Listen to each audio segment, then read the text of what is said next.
Hello, hello, and welcome. Thank you all for being here. Thank you for joining us. And this is the sixth episode of the Mental Health Chat. And it is February 8th, and tomorrow is February 9th, which is, what is it, honey? What is it? It's our anniversary. I had to go and look on Facebook to see exactly which day it was. And so we will have be together 7 years as of tomorrow.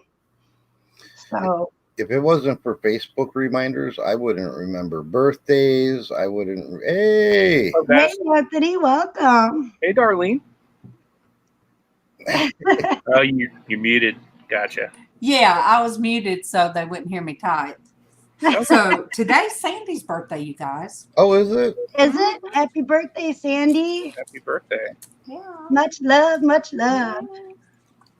Well, All right. She goes live at all today and jump in there and wish her a happy birthday. Yes, please do. For sure. So I have Mr. Tommy 2.0, the bargain effect, with us today. Then we have Pittsburgh Anthony with us today, and both of them are support systems. And so they're going to give a little bit of what they experience with dealing with their spouse and having mental health issues. And then we have the amazing Miss Norgis R, aka Darlene. Yay, yay. My co-pilot in all of this, another wonderful support system for me personally. And so let's go into chat and welcome everybody. Let's see, we have Hot Mess Thrifter. Hello, Amy. Welcome, welcome. The Comfortable Life, welcome. Denise, I call her my earth angel because she is amazing. She's also another amazing support system for me and others. She's got such a great heart, and she's always sending love and smiles and anything that anybody needs. She's right there. So she is awesome. Thank you so much, Denise, for being here. Okay. I know I can count on you, girl. Oh, we have Norgis R in chat. Welcome, welcome. I don't know who that is. She's your mother-in-law. Watch it, buddy. Look, I hadn't been on with Anthony in a long time. I almost didn't recognize him. It's a special occasion, Darlene. Yeah, right? How is your gout going? I mean, I hate to throw that out in front of everybody, but No, it's fine. It's Okay. completely better right now. I just need to be careful what I eat. Me and my wife started a low-carb diet, eating nothing but like red meat and peanuts and stuff that's not good for gout. So Oh, I just no. switched that up. Oh, it'd be horrible if I had that issue because I'm a red Mhm. eater to the max. oh, Yeah. Kevin gets it, and it ain't. That's why I had you on the prayer list, buddy. That is a serious I thing. appreciate that. I don't even really know Yeah, what it's it is. horrible. You need to be careful. It- Oh, I'm sorry. You need to be Yeah. careful, Tommy, because you have arthritis already. Yeah. It's where arthritis, the proteins crystallize in the joints. It's Ooh, almost like razor blades, I and wonder then if it that's flares. what's going on with your hip. and it flares up. And it's the doctor said it hurts to even look at it. People don't even want you looking at it, so it's bad. Yeah, it's terrible. Mm-hmm. You're going to have to look that up and talk to the doctor about that because he just experienced some really crazy things with his hip. And This last week has been horrible with my yeah. head.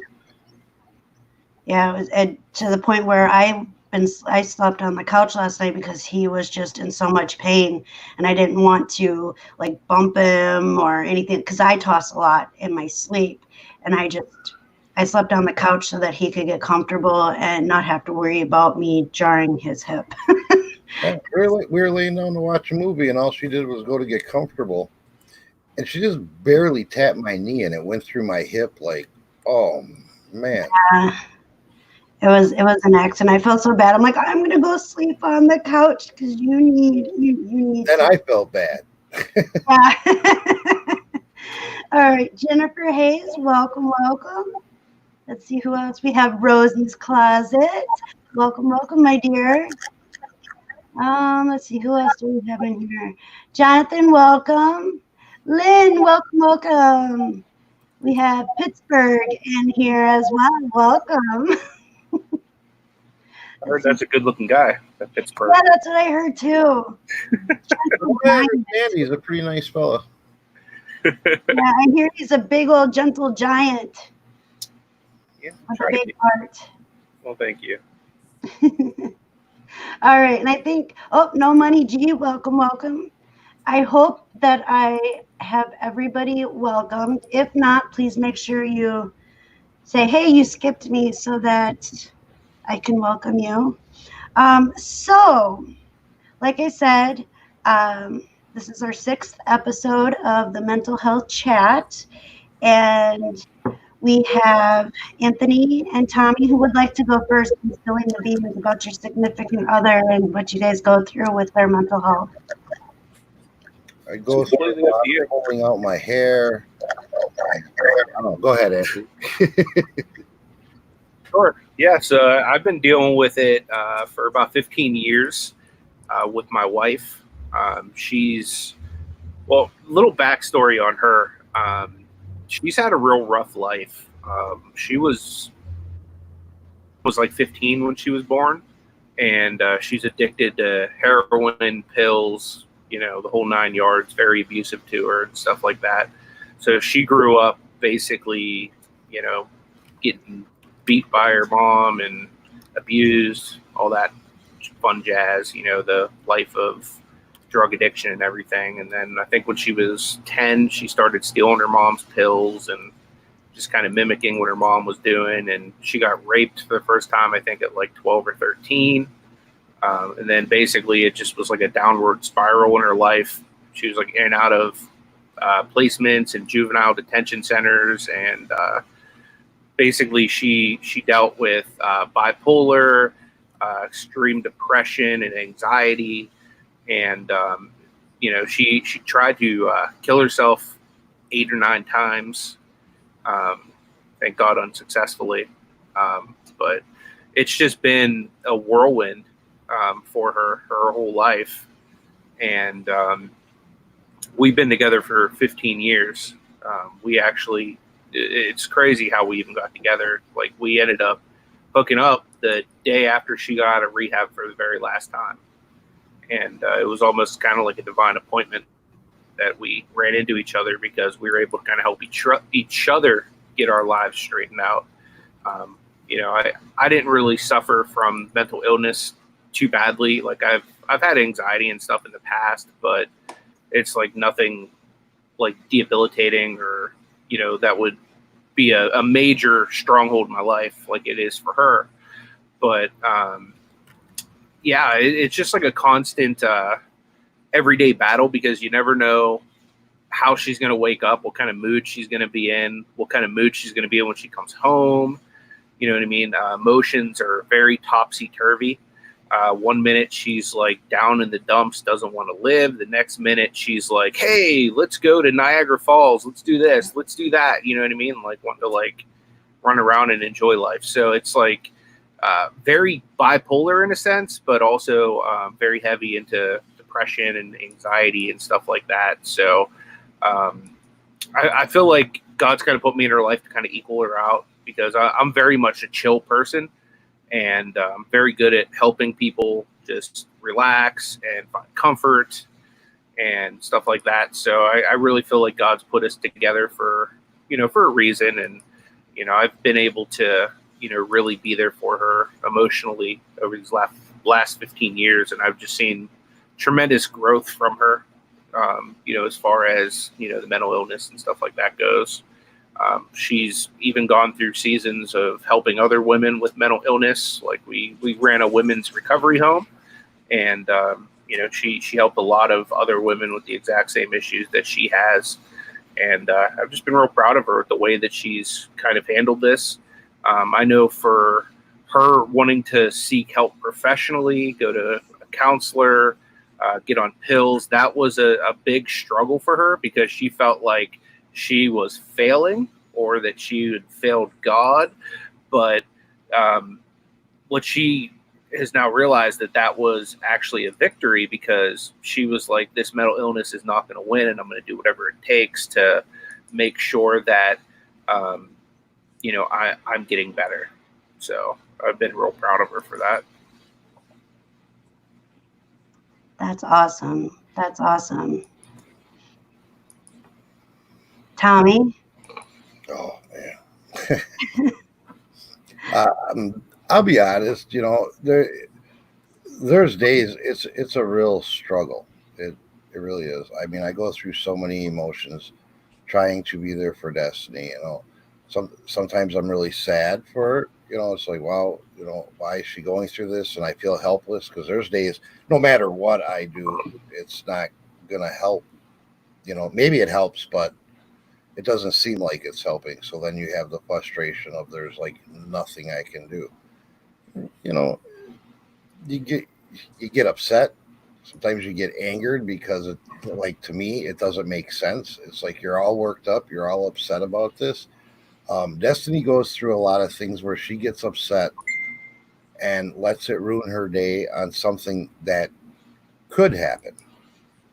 It has a very good chance that whatever she's worried about isn't going to happen, but she'll worry about the negative possibility of what could happen in the future. And it's just like, why are you focusing on that? And I get frustrated about it, and it's hard. And I can relate with Anthony. When you wake up in the morning, you don't know what you're going to wake up to.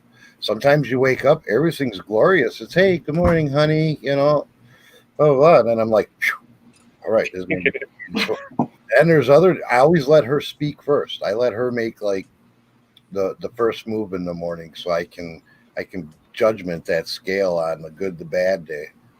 And so sometimes you're walking around on eggshells, and it's like you don't want to put your personal life and family business out there, but yet even me I don't feel I have any mental health issues, but there's times with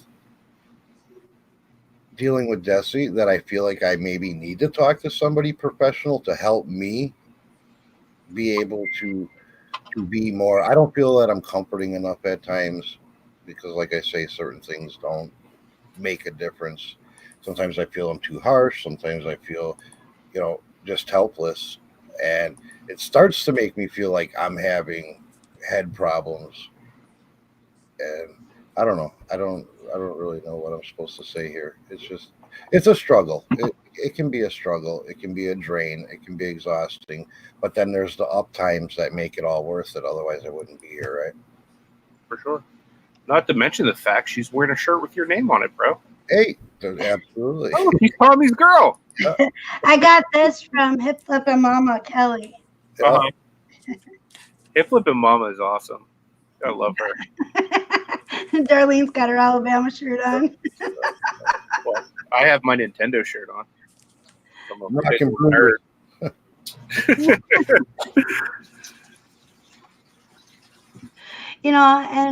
And I do. I feel guilty a lot of times because there's a lot of times that I don't understand why I feel the way I do. And then other times it's like I know what's going on. I just don't know how to express it or put it into terms as to, or I don't know how to communicate to Tommy how I feel, because I'm afraid that, and this isn't him, this is just me, myself. I'm afraid that he's going to look at me different if I tell him exactly what's going on in my head. And I mean, it's 7 years is a long time to have to put up with it. And he's doing it, and I'm greatly appreciative for it. And I talk about how all the good things that Tommy does for me, and I don't think he realizes how much help he is. Even when he gets angry, it's like I clam up, I don't really say anything, but I'm listening. I just may not look like I'm listening, but I am listening. Hello, Willow. Welcome. And it's different to see somebody who doesn't suffer give their input on taking care of somebody who does suffer with mental illness. And so and that's why I like having spouses on that put up with us. You know what I really think? Maybe there is, and I'm just not aware of them. But I would like to start not like a YouTube live type thing. That's not what I'd want to do, but just like a private video, almost like Support group. yeah, like a support group. Because sometimes I feel as I just need to talk to somebody and vent and complain and just release frustration, but I need to do it where they're not going to go and tell everybody, "Oh man, you should have seen what he said," and this and that. You just sometimes you just need to just pop off. Go out in the garage with a wrench and bang that beam. And maybe you should start that, because I did start the group, which I should pull that up. I always forget to pull that one Dwayne up. said you can vent to him, man. Yeah, I might take you up on that, Dwayne, because there's very few people that I feel comfortable talking about like my personal stuff with, and I think I would feel comfortable with Dwayne. I'm definitely comfortable with Anthony. You know that I've told you a lot of stuff. That's why I say I wouldn't be able to do it like on a live, but if there was a couple of fellas that are like in me and Anthony's situation that just want to get together and just talk about, even maybe suggest to each other, hey, this is what I found that kind of helps in this situation. Just something where we can release what we feel. We don't want to talk to our spouse about it. Like in my situation, I don't like to talk to Destiny because Destiny has a thing of taking everything super negative. Even if it's not meant negative, she'll interpret it negatively. So I don't want to tell her how I'm feeling at the moment. So just almost like, what do they call those? Like in AA, like a sponsor, a buddy you can just call up and be like, hey man, I need to vent, or I need to talk to you, or I need a suggestion, or just listen to me, Yeah. Hello, Dwayne, by the way. Dwayne's there for everybody. Bless him. He likes to seem like he's not, but he is. Yeah, and we should get him on one of these times too, and have him talk as well, share his side of it. I think it's very good to have both sides so that everybody gets a chance to see both sides. I really think it's important. Sorry, I think my voice is cutting in and out. I think I'm getting sick, what they all had in the house. Oh no, you're going to bring it around circle again. You guys should have not made me sick. Yeah, it's going around bad, so please be careful. Yeah. I was dead all week, pretty much. Yeah. Tommy knows just how dead. Yeah, man. I'm glad you're feeling better, though. I really am. Yeah, I mean, I still don't feel like back to 100%, but I'm like, I feel way better. I couldn't even get out of bed. It was so bad. I was like delirious. I felt like I was like on a bad acid trip for a week. It was like that, like sick. Yeah. Well, it's that we have one confirmed case in Wisconsin of the coronavirus, and that's down by Madison. But they came straight from China. So I read the article. They were in China, came back to Wisconsin, and immediately went to the hospital. And now they're quarantined. So hopefully doesn't get around. But Yeah, that's great. Yeah, that's why when you were telling me your situation, I was like, maybe just go get checked out. Just get verified that you're just extremely sick and you don't have. Yeah. Yeah. Well, that's a nice thing about having a nurse in the house. Like, for the most part, she just treats me when something's wrong. Like, she had some like old antibiotic in the bathroom. She just says, "Here, start taking this. This will help kill that whatever's going on in you." Yeah. Obviously, she was right. So Yeah. Right. Yeah. It took about 3 days, like just straight vomiting and all that jazz to like actually get through my system. But yeah, it's through now. I still feel like groggy and nauseous a little bit, but I had a full day of eating yesterday, which is like good. I didn't eat for 3 days, which is definitely not like me. Right. Your cereal missed you. Everything missed me. Yeah. I was crushing it yesterday. Every time we talk behind the scenes, you always have cereal. Hello, Jenny. How are you? Welcome. Really reselling addicts in the house. And I think my voice is cutting in and out, so I do apologize. How about anybody in chat? You guys got any questions for the gentleman on the panel, or even me or Darlene?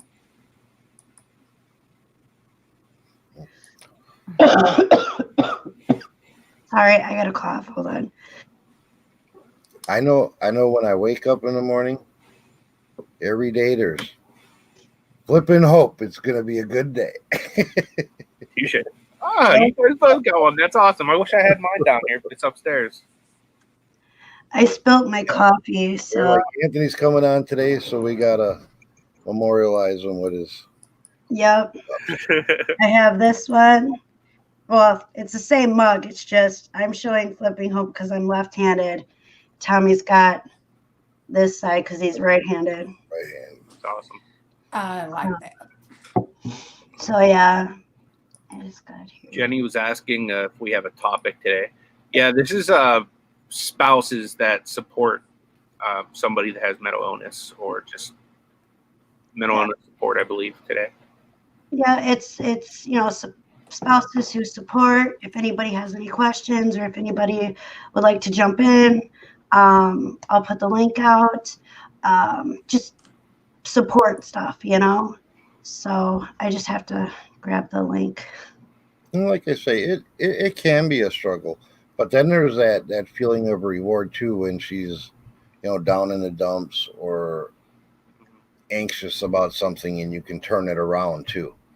Yeah, for sure. And turn her day around, and it turns out to be like, okay, we got this subsided, and then that feeling that you contributed to helping her with those feelings is I don't want to make it sound like it's all bad, Because I do have good days. Yes, you do. Today is a good day. Today is a good day. It's Saturday. That's the second Ice Cube thing I've heard you say today, Tommy. Oh, really? Yeah, when he Destiny introduced Darlene, you were like, yay, yay. Oh, yeah. You know what kind of music I listen to, huh?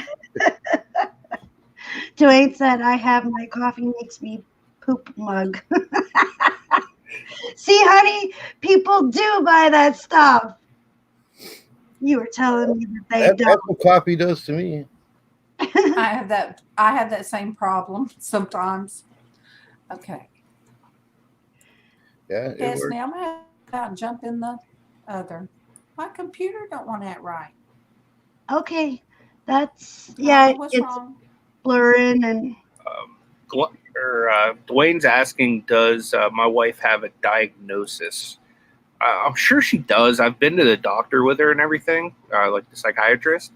I know that she's like bipolar, but she's also got like real bad depression and anxiety. So what it's called, I'm not sure. If she was here, I could ask her, but she's at work. But yeah, it gets really rough at times. Just like Tommy was saying, with like, the eggshells, never knowing what kind of mood she's going to be in. It's a little different than Destiny in the sense where Destiny said she doesn't like to sometimes communicate how she's feeling because she's worried about how Tommy's going to feel. Ash doesn't really care how I feel. She's just going to throw whatever she's feeling in my face. She's a very blunt woman. So on her bad days, it can be a little bit rough. You know, and I find some days like where her mood just like shifts and she goes a little bit dark. I feel like I almost have to run around and be extra nice to people because she might chew their face off. So that's a little bit difficult to handle sometimes, you know, from a support aspect.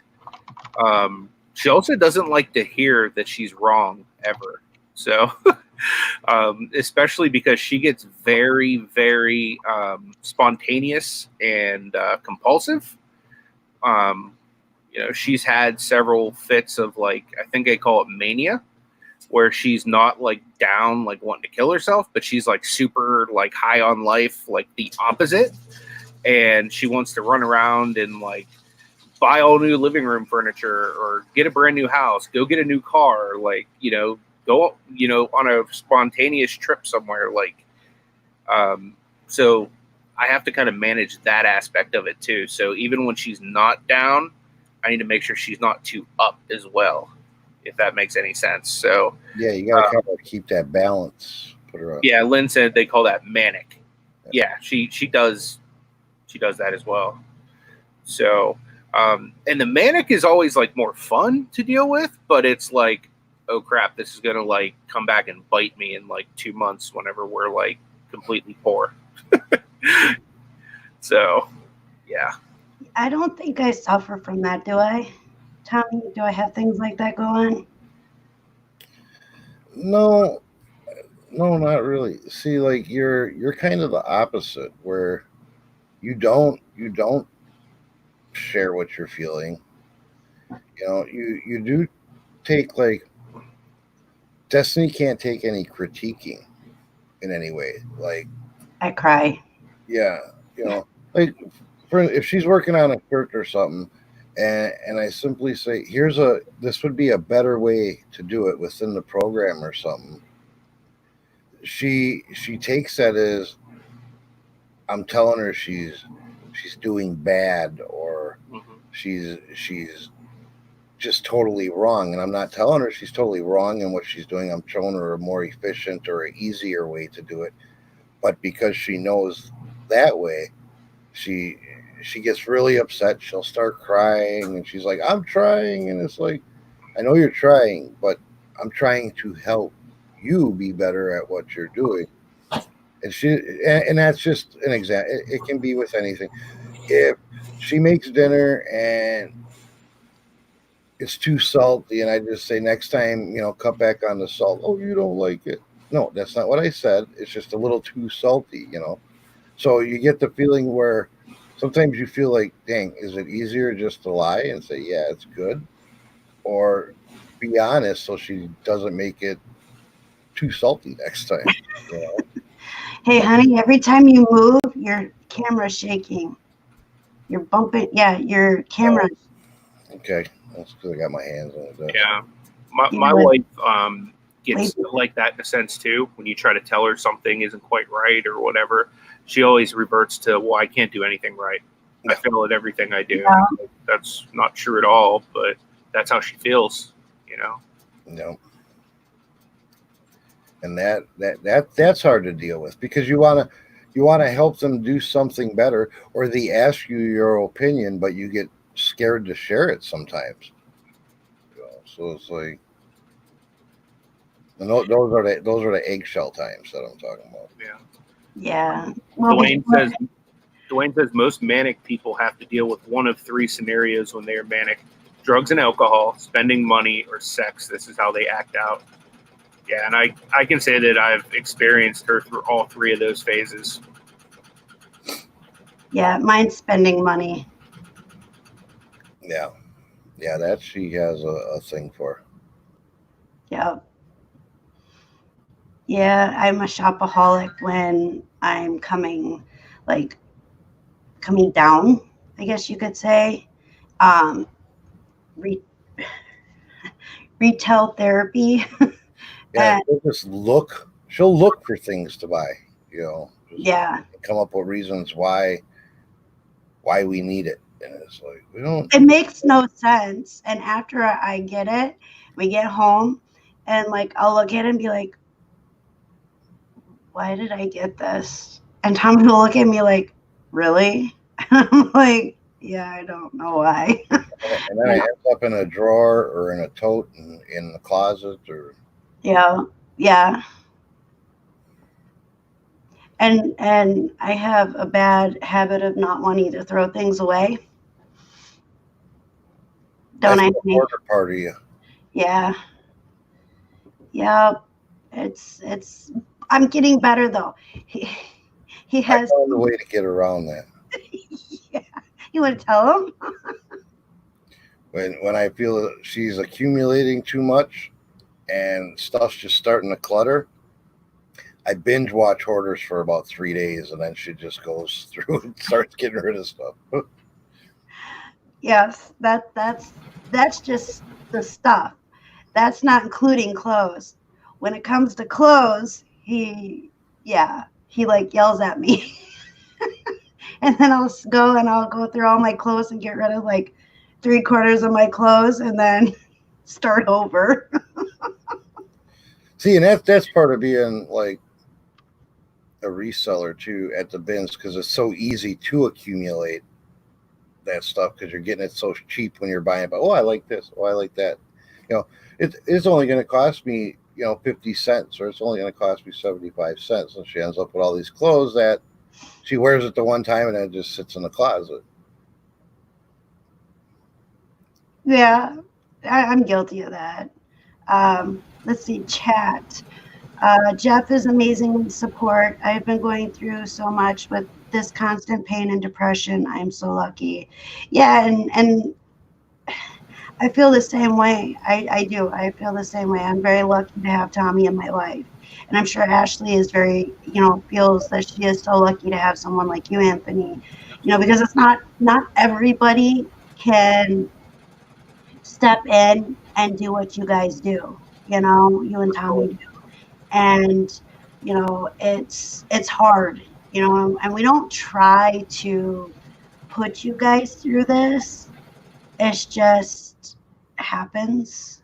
And so I apologize in advance for anything that goes on forward. I apologize a lot to Tommy after everything is said and done.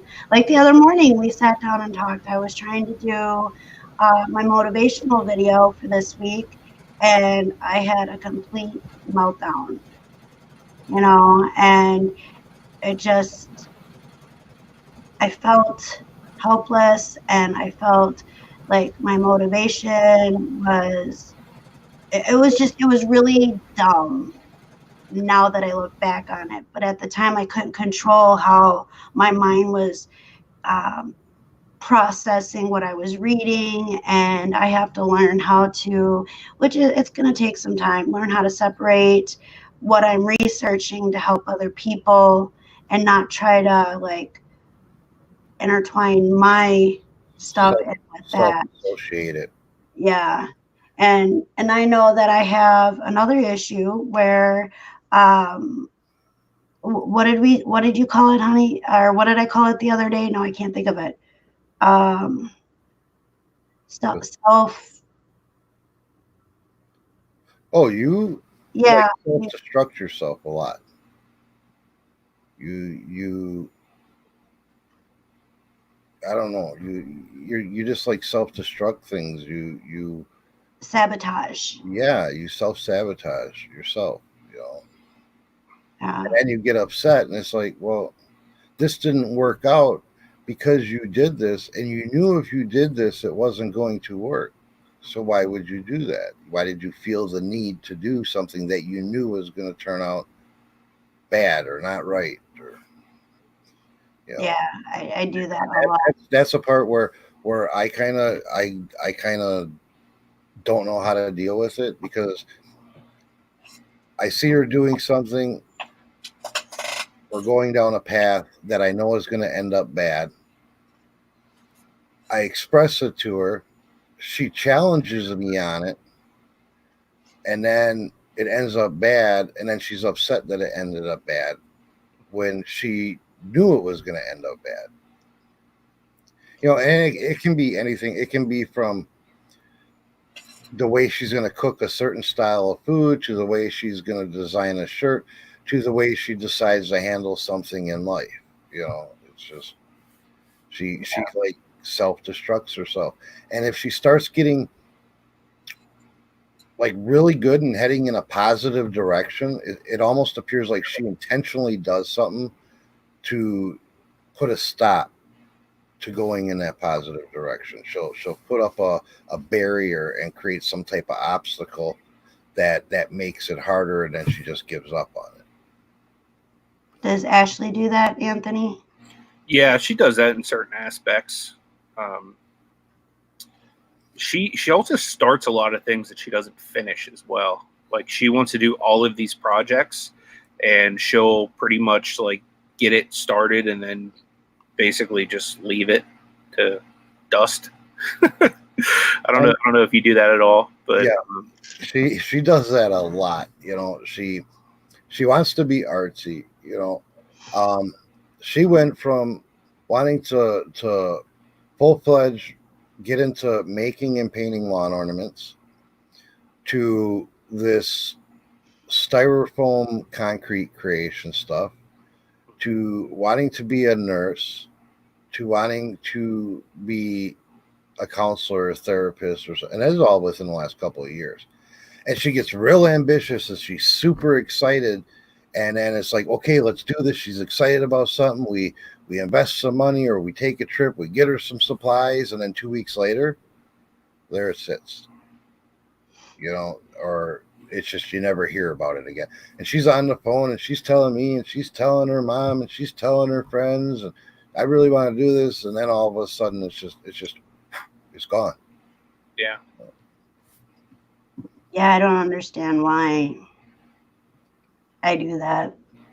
It'd be nice to know why my brain does that, but yeah, it's...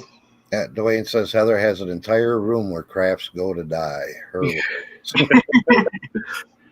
yeah, dead crafts everywhere. Yeah, I am way behind in chat, so I apologize. Let me catch up with chat real quick. Denise says Elvin has major surgery on his back on the 17th, and the recovery period is going to be 2 to 3 months. I know during that time he is going to be really depressed. I'm definitely going to keep him in prayer, Denise. Yes, for sure. I know one thing too, and Jenny said it in the chat as well, how she has pain and depression, and Jeff's there to help her. Those things feed off of each other. That's why a lot of times people that are on chronic pain meds, sometimes their doctor will also put them on some kind of antidepressant at the same time, because those two things feed off of each other really well. It's kind of like putting like gasoline next to fire, so you got to be real careful with that. Wow, maybe that's why the doctor gave you medicine, honey, like that. When for your pain and stuff, they probably were trying to do a preventative. Well, that's what they did. I mean, when I was first initially going through my arthritis, they were trying to figure out what meds were going to work with the pain. They also started giving me like Wellbutrin and antidepressants, and I'm like, I'm not depressed. They gave you Prozac. Yeah, I gave Prozac. I'm like, I'm not depressed. I just have pain. I'm aggravated with the pain, but I'm not depressed. I'm not down. I'm not, anything like that. But they're like, well, you still should take it. And I'm like, I'm trying to take as little meds as possible. Yeah. I did want to, there was a comment earlier that caught me from SI 101 Baby. For one, that's a new name to me. I've never seen the name before. So hello. But yeah. She says, I think clothes are different. I attach events to my outfits, then I can't get rid of them. Which I understand exactly what she's saying, because you'll do that with things. I can't get rid of this because so-and-so gave it to me, or this is from when this happened, and just stuff. And I'm talking like, I can understand you don't want to get rid of, like, for instance, the music box you got from your grandma. I understand that. But you can get rid of Christmas cards that you got 15 years ago. You know, you can, because somebody gave you a dandelion and the kids gave you a dandelion at 2 years old and it died. You don't have to keep the wilted thing forever. You know, things like that. She attaches everything. Like, I gotta have this. I gotta have that. She's got court papers. I'll give you an example. She's got court papers from with the children that are like obsolete. The court orders have been reissued over and over and over, but she can't get rid of these boxes of obsolete papers because of the events that happened then. And it's like, why are we hauling this stuff around and paying to store it? Let's get rid of it, you know? Yeah, it's hard for me to do that. Lynn said, Destiny always looked cheerful and happy to me. I don't know how to answer that. Thank you for one. There's a lot of times that I come on because I need people. And then there's other times where I don't go on when I should go on because I just want to like hide in my shell. And I try to be, what's the word I'm looking for? I don't know what word I'm looking for. There's a couple people in the chat that are talking about pain and different like mental illnesses and stuff like that, and the use of medical marijuana. That's something that's legal here in the state of Pennsylvania. And if you never told me that, then I would have moved there a long time ago. Yeah, it's legal here. There's like a dispensary 5 minutes from my house. I'm packing right now. I know a lot of people that are either dealing with chronic pain, severe mental problems, even like drug addiction, like opioid addiction and stuff like that, that are now being put on the medical marijuana, and they're actually like gaining like relief from it. So I don't know, just throwing that out there because I noticed that's what people are talking about there. Right. I mean, I use the CBD. It works better than any of the other like medicines, the Lyricas, the methotrexates, all the other crap that they give me. The CBD works better, but the stuff ain't covered by insurance. No. Yeah, Kim is saying that marijuana and I do not like each other. We used to be in love, but when I had kids, we fell out of love. It makes me severe anxiety, and everyone says I'm using it the wrong kind. Yeah, so the way they do it now, and I actually, for my pain clinic, since they're trying to get people off of opioids, they made everybody that goes there go through like a little course on the medical stuff.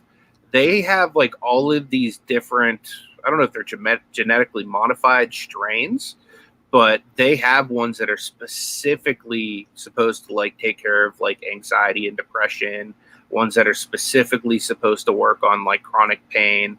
It's like crazy. Like they have like a different strain for like everything. They even have like, I guess, creams and pills, and like it's not like you have to like go and smoke a joint. They have like actual like medical marijuana.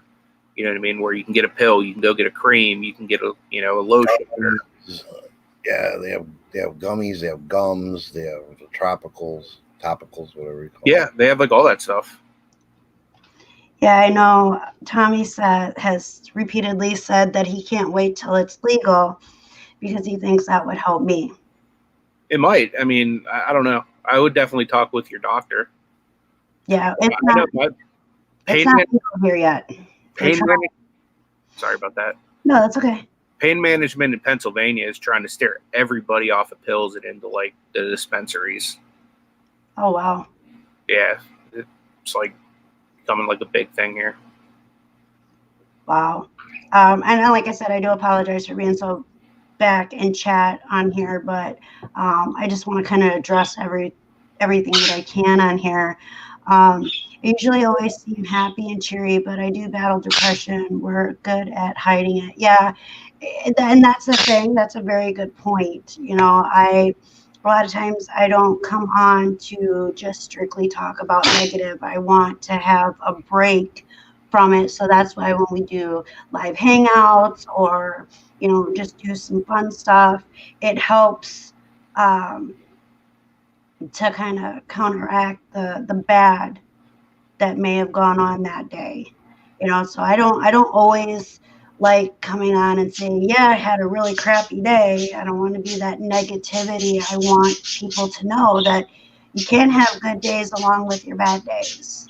So I don't know. I guess I always feel cheery and happy when I'm live, but at the same time, there's a lot of times that I have really severe anxiety and have to like breathe and woosah before I hit that live button because my nerves just go like this all over. And then the comfortable life. Do you talk any about DID? Now, we have talked about it in the past. I don't remember exactly which episode it was, but here it's not just like structured talk. Like we don't have specific topics. If it's something that you would like to talk about, you can come on and talk about it, bring light to it. It's more than okay. I can drop the link again. But this is just, you know, people coming in and talking and sharing and being there for each other and bringing light to different things that goes on. So if you are ever interested in coming live, then come out. We welcome you. I didn't know what it was. I had to look it up real quick. Yeah, it was brought up before. We did talk about it a little bit. Do you want to tell everybody what DID is then? I guess it was. I just closed the page, but it was. Wikipedia says it was previously known as multiple personality disorder. That's what I got. Yeah, and that's what personality. It's previously known as MPD, which is multiple personality disorder, characterized by the maintenance of at least two distinct, relatively enduring personality states. It's also accompanied by memory gaps. So basically a split personality to some extent, right? Yeah, that's what I would think it means. I do know, like I said, I know somebody came on. Alexis actually came on and was talking about it. I just don't remember which episode it was, so I do apologize for that. Let's see here. Oh, my screen just jumped.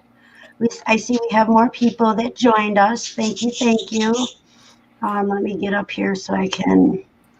I seen Craig jumped in there. He says he's driving. But driving, yeah. Well, welcome. Oh, the chat went fast on me, and now I can't find where I was at. So if you had a question or anything like that in chat, please put it in because my chat's being silly on me. But I see we have. Now, Anthony, do you with? I'm sorry, honey, I didn't mean to interrupt. I just thought of it and it hit me. Okay. Do you, with your pain and ailments, do you ever go into like a depression? Yeah, sometimes. My doctor actually, my old pain doctor. The new pain doctor I have sucks because my old one left the network that my insurance is a part of. When I started seeing him, he put me on, I think it's called Effexor, just as like a counter measure towards like pain, because I'll get some days, you know what I mean, where I start to reminisce of like all of the things I used to do. You know what I mean? Like I used to be a professional wrestler. I used to be able to do all these physical things. Now it's like I can't even walk around the mall. You know what I mean? There's a lot of things I can't do now. You know, and I used to, you know, work full time and be out doing this and that. And now it's like I'm stuck in my basement trying to earn money. You know what I mean? So at times it does kind of grind on me. So yeah, I do feel depressed from time to time. See, I mean, maybe it's classified as depression, but I don't ever feel like depressed. I'm never like down on myself, like, oh man, you know, my life sucks. I can't do. I get mad at what I can't do that I used to. I get upset. It's like, you know, if I'm doing something on the car, you know, and some things used to be nothing. You know, I could crawl under a car, rerun brake lines, or change in a driveway, change a clutch on a manual shift by myself. Now if I'm going to do a tune-up, and you know, we got the Expedition, I actually paid a buddy to do it for me because it hurts too bad for me to reach over the high fender and get at the plugs and coils on it, and it makes me mad. I get mad. I'm like, oh, you know, this used to be nothing for me, and now I just can't do it without being in extreme pain.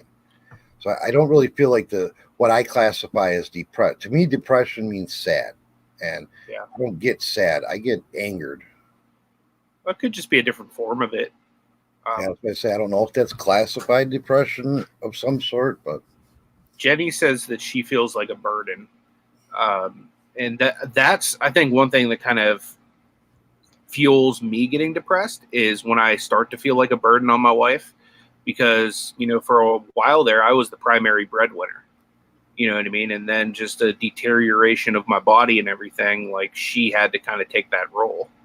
And she's a workaholic anyway, so I don't think she minds being the breadwinner, but it does stress her out at times, you know what I mean? And then I start to become, you know, feel kind of like a burden, you know, and then there will be certain things she wants to do that I really just can't do, you know what I mean? Like, for example, like we went to Disney, and the only reason I got through that was pain pills and a scooter, you know, like I wouldn't be able to just, you know, walk the 10 miles a day or whatever it is at Disney to, you know, go and do all that stuff, you know. And sometimes we go to Walmart, like I have to use the scooter there too, you know what I mean? So like it does kind of feel like a little burdensome when you're in your 30s, but you know, it is what it is, you know.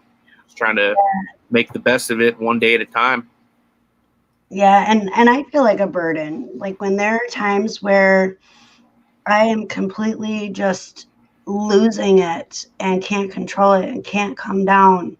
You know, I feel like, you know, because Tommy's got to take time out of his, you know, his work schedule to deal with, you know, to deal with me, to help me and deal with the situation that's going on. And I feel like a lot of times I'm causing more issues than anything. You know, I do. I feel like a huge burden. Yeah. And he tells me it's no big deal, but to me, it is a big deal. You know, it really is a big deal. And so it's devastating at times, which sometimes you know, he can say it's no big deal. And it helps me come out of like what is going on. And then other times it just makes me go further down into the rabbit hole. And so it stinks, and my camera's acting up now. Craig says he goes through times where it's hard to get motivated or get going. I'll go through that. You know, I go through that myself, and I blame it a lot on just the household itself. You know, if Destiny's going through a couple of bad days, there is a lot of interruption with what I do down here. So I just kind of get like, nah. Plus, you know, we got 2 preteens in the house that are going through their whole hormonal changes. So there's, you know, I go through that too, Craig, where it's just like, I just can't get going. You know, I'll come down here. I'm like, yeah, I'm going to get a bunch of stuff done. And then I just sit here looking at stupid shit all day. Once I get going, you know, if I can get 2 items listed, then I'm on a flow. Then I'm ready to rock and roll. But sometimes just getting that first item going up is like, yeah.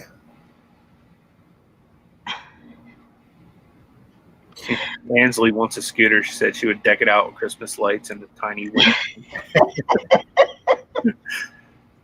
Maybe that's what I should do.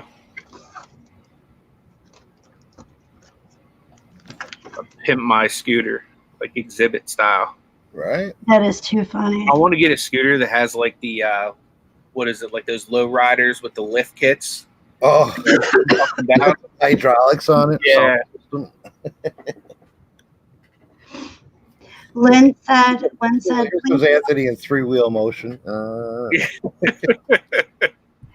Lynn said, please don't get rid of my clover I sent you, Des. You don't have to ever worry about that. I was gonna say, I can guarantee that ain't going nowhere. No, it's not. All my Irish stuff stays with me. And it is right here next to my desk. That's different than a dead dandelion from when the kids were 2 years old. That's probably why she's worried about the clover. Yeah, see, isn't that awesome? And it's the biggest 4-leaf clover I've ever seen. Yeah, it is big. And I love it. So thank you. No, it sits right here. And then I got this from Craig says you're sipping on a I 40. was like, dang, I should have put it in a brown bag. You're so OD. You're so funny. I could take this label off. We could relabel it. It's the color of like some cyanides.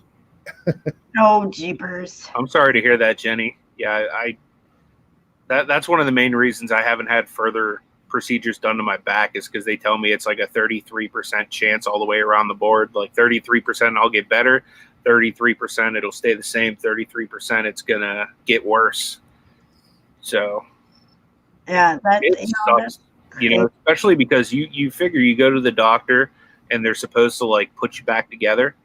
Like for me, like I was always injured growing up, you know what I mean? Like I was breaking every bone and I'd go to the doctor, they'd put a cast on it, they do surgery, they do whatever, and then a few months later I'd be like back to full strength, but for the last 10 years I haven't gotten my strength back and it's just been getting worse and worse. So I fully understand how you feel.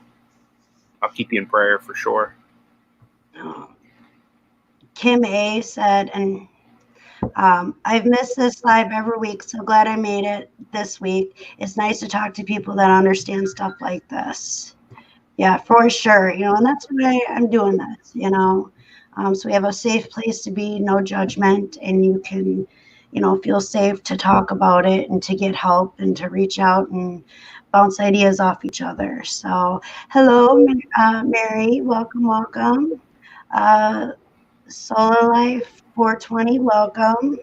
He said his wife is now off all of her mental health drugs and is on the cannabis alone. That's what Tommy thinks would be better for me, even though I started taking this other medication that they prescribed to me, but now I'm starting to feel like it's not working anymore, and I'm getting hives on my arms and stuff. And so I don't know if it's related to that or whatever, but I know that. They gave her that medicine and it creates nausea. So now they got to give her nausea medicine. And Yeah. it seems like with pill medication, it's not like you ever just get one pill you take once or twice a day.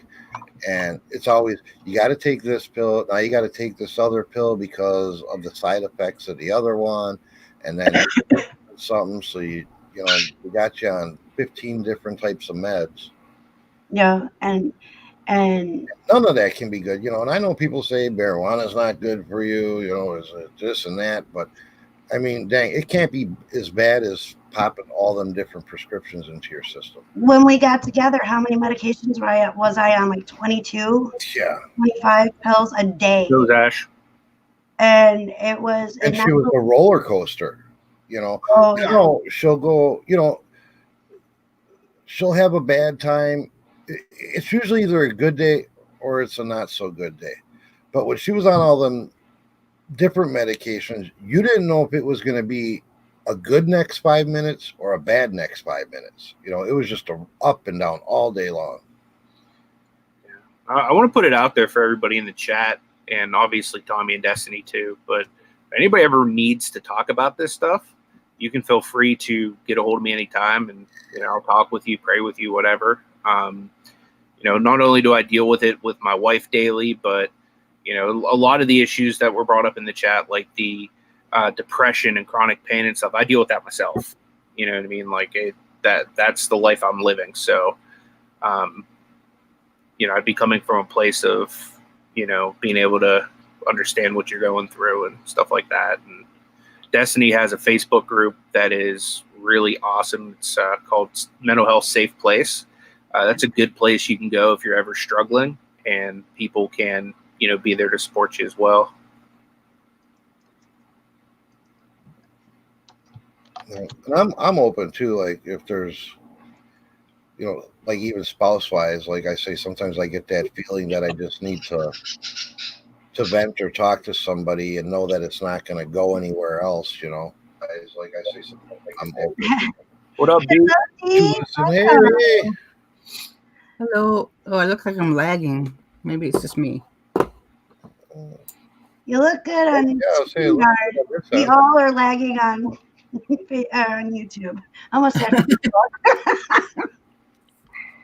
Oh, hi, everybody. How are you, Dee? I'm good.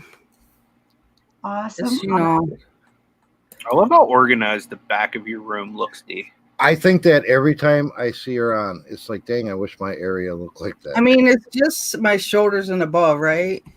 I was filming a clip before the show, and I had to keep moving around because I was so embarrassed about what the back of me looked like, because I have so much crap just thrown everywhere right now. Well, I don't make a real video in this room because everything below my shoulders is a mess. So. Yeah, that's how it is here too. Is that the way it is with you, Tommy? It's yeah. I mean, here dude, it's embarrassing here. Look at what he did. I got. I don't feel as bad now. Right, there's more there. Well, I can't. I mean, show him the clean spot. Oh, behind my desk. There we go. I can fill her up. Spot. And that's one of the biggest things I struggle with, because having this big mess on the floor is like depressing, but I can't seem to get it all cleaned up. I don't know why. I mean, there's not enough time in the day. It's because you probably keep bringing more stuff and throw it on top of the other stuff. Well, that's what happens to me. It's not as bad as it used to be, but there's still like garbage that ends up on the floor for some reason because it misses the garbage can, or and I do keep on bringing more stuff in, and I have a goal to get everything off my floor so I can make a proper office video, but that's been a couple months in the making. Yeah, I know what you mean. Because I just bought some more stuff today. Nice. Well, that's how it was. We went, I keep saying I'm not sourcing anymore until I at least get down to a small pile of stuff. And stopped at the thrift store yesterday or a day before because I needed a USB cable. And I figured I'll go in there. A thrift store usually has them for like 50 cents. Go in there and grab a USB cable and get out. We left with a cart full of shit. Yeah, it's the way it works. But they were good deals. Yeah, well, I spent $10. I expect to probably clear about 170 to 200 after all fees and everything. So, it's hard to pass some deals up when they're there. Exactly. But yet I keep buying stuff. So, like, I haven't seen the bottom of that pile in probably a year. So the stuff that I bought that I thought was worth stuff a year ago probably isn't worth anything now. Go right back to where it came from. Well, a year ago I thought, spending $1 to make 12 was cool. Yeah. And now it's like, no, I'm looking at higher profits. It's like the longer you do it, the more pickier you get. And you go through your death pile. It's like I don't even want to waste time listing this anymore because I bought it when I was just starting and I was working with dollars, you know. Yeah, I have a pile like that down in the basement that I think I'm just gonna wait for the flea market to start up again. Yeah, I can't wait for that. I'm actually considering that Friday when you guys are here, taking you out to Rogers. Like, dude, that flea market's gonna blow your mind. It's awesome. Yeah, that'd be cool, man. Oh boy, we're gonna have to definitely bring the trailer because we're talking about bringing my truck out there, but we gotta make sure that everything's good and to go with it. Yeah, and that because it's bigger. And I was thinking instead of hauling our trailer, I will be right back. I have to use the potty. Instead of hauling our trailer, because I got an open trailer. Yeah. So instead of hauling mine, I was thinking of once we get out there, and if I start getting too much, just renting a U-Haul because I don't, it's enclosed. I can lock it. I don't have to worry about weather. And why haul a trailer there empty? Yeah. Unless you're into the flea market, then I could. Well, here's the thing, man. Like, if you want, you can actually take the stuff you've accumulated already, put it out at the flea market too. Because if I go, I'm going to get a booth, but then I'm going to also source. So right. I figure we can kind of take like rotational shifts, sourcing and selling. Right. Yeah, but I probably wouldn't. I literally. I'll just take somebody to watch the stand while I source. That way you can focus on sourcing. Right. I got kids. They love flea market. And that's why I say I probably wouldn't haul stuff there to take it to a flea market because I literally have a flea market within walking distance of my house. Gotcha. And you'll be surprised when you come here to visit. Dude, I'd be at this flea market every day in the summer because we can walk to it literally. Yeah. 5 minutes, not even. Yeah. See, this one is like, I don't know, like close to 2 hours from my house. It's in Ohio, but it's massive. It's so good. You'll love it.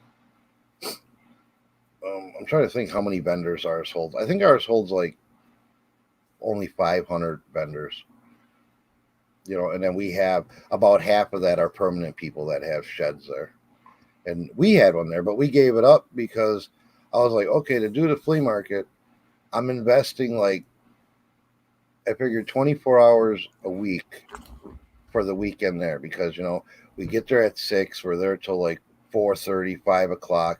Plus you're there a couple of times during the week to take stuff over there, and price it and whatever. And I'm like, 24 hours a week. If I took that same 24 hours and listed on eBay, I'd make a lot more money. Yeah, for sure. So I ended up giving up my shed. I just haven't listed those 24 hours. That's the problem. Oh, that's cool. Comfortable Life used to set up at Rogers. That's real cool. Well, if we go that Friday when they're here, you should come out and see us. That'd be awesome. Our flea market is just a tiny thing, but I don't know. I've only sold there a couple of times. I'm gonna try it this summer. It's on a Wednesday though, which is really weird. That would actually be pretty cool to go to a flea market a different day. I know down in Orlando, the hot day for flea markets is Monday, but they have them every day of the week. They have them every day? Every day. And they're like enclosed too because it gets so hot down there. You can even get like air-conditioned booths and stuff. Nice. We have a big one down in Milwaukee. Well, it's in a suburb of Milwaukee. 7 Mile Fair. And it's huge too. And they have like two huge indoor buildings that are all air conditioned and they're even open in the winter. They're heated. And then I forgot how many acres of outdoor vendors they have. A lot. Yeah, there's a lot. There's a lot. And it's fun going there though. First time you took me there was crazy. Here, I'm gonna real quick if you want to just show that. This is just a skyward vision of it. Holy crap. Yeah. Did you see that one, Anthony? Yeah, dude, that's huge looking. Man. That's about the size of our downtown. Yeah, just the flea market. Yeah, and then there's like a little walkway that you go through from one building to the next. And That's where they have set up for like the designated smoking area. And so it's nice. And did they ban smoking? I mean, the last time we were there was a long time ago. That was probably what, 6 years ago? Yeah, something like that. I'm trying to. We should go and record it. Yeah, that'd be a good video. Yeah, I think so. I mean, they have so many different things there. Yeah. And Yeah. they have like the little girl dresses. What's the Mexican celebration when they're 15? Quinceanera. Yeah. Like, Yeah, they have like 20 different booths. And each booth has different dresses for that occasion alone. And the dresses are gorgeous, absolutely gorgeous. That's my favorite part of going, is seeing that stuff. And then what was the food that you had me try when we were there that I never had before? Do you remember? oh, I don't know, because they got so much food there. Was it bison? It might have been. Yeah, it was good, but I couldn't believe what it was. And I think it was bison. But yeah, that place is awesome. I love that place. Real quick, Rosie's Closet said, my son struggles with constant pain and ASD. So I'm always worried about his mental health. Yeah, for sure. You know, it jumped again. It jumped again. My chat did. It must be the StreamYard chat, huh? Yeah. That I mean, I does have that. the regular YouTube over here. And then I have StreamYard here. But I'm trying not to be rude by looking over here. And I mean, I suppose I could pop out the chat, but my computer likes to hide my chat. StreamYard chat is annoying as hell. Yeah. Hello, Buying Space. Welcome, welcome.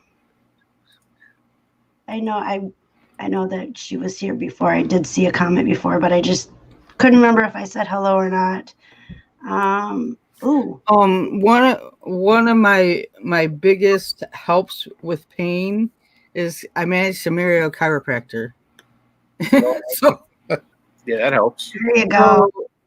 So it does help because her particular, she has a couple different particular methods that she uses that helps with like arthritis, because arthritis is normally like a autoimmune thing. So she actually fixed the arthritis in my neck, like straight up. I used to like have it in my neck really bad, and it would get stuck, and I couldn't move it for like 30 seconds or a minute, and she fixed that. It was incredible. And I have a lot of lower back pain because I broke my tailbone at one point by falling on a step. Ouch. But so that's most of my pain now, and I have to get regular adjustments for that, like and it helps a lot. And it really helps because I am really sensitive to medication. I can't take anything stronger than ibuprofen. Will you be willing to rent her out? She's like a chronic that's not the right word.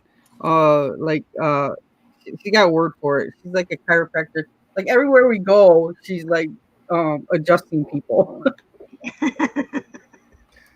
I think we should take a road trip and Well, like I went to a Lego convention a couple years ago, and they were all lined up for an adjustment. I'd have been in that line. And then they was like dancing afterwards. Tommy was on his conversion table this morning, right? That's what that thing is. The inversion. Inversion. What did I say? Yeah, inversion table this morning, and he was all like, yeah, "I can move. Look, I'm not snapping." And then like 10 minutes later, he goes to sit down, snap, and I'm like, "Yeah, that didn't last very long." That 10 minutes of relief was so enjoyable. Yeah. My favorite part is when she pushes on my back and it goes. Tommy's back I love that. Crack. Huh? Tommy's back doesn't crack. Nobody's Really? been able to get his back to crack.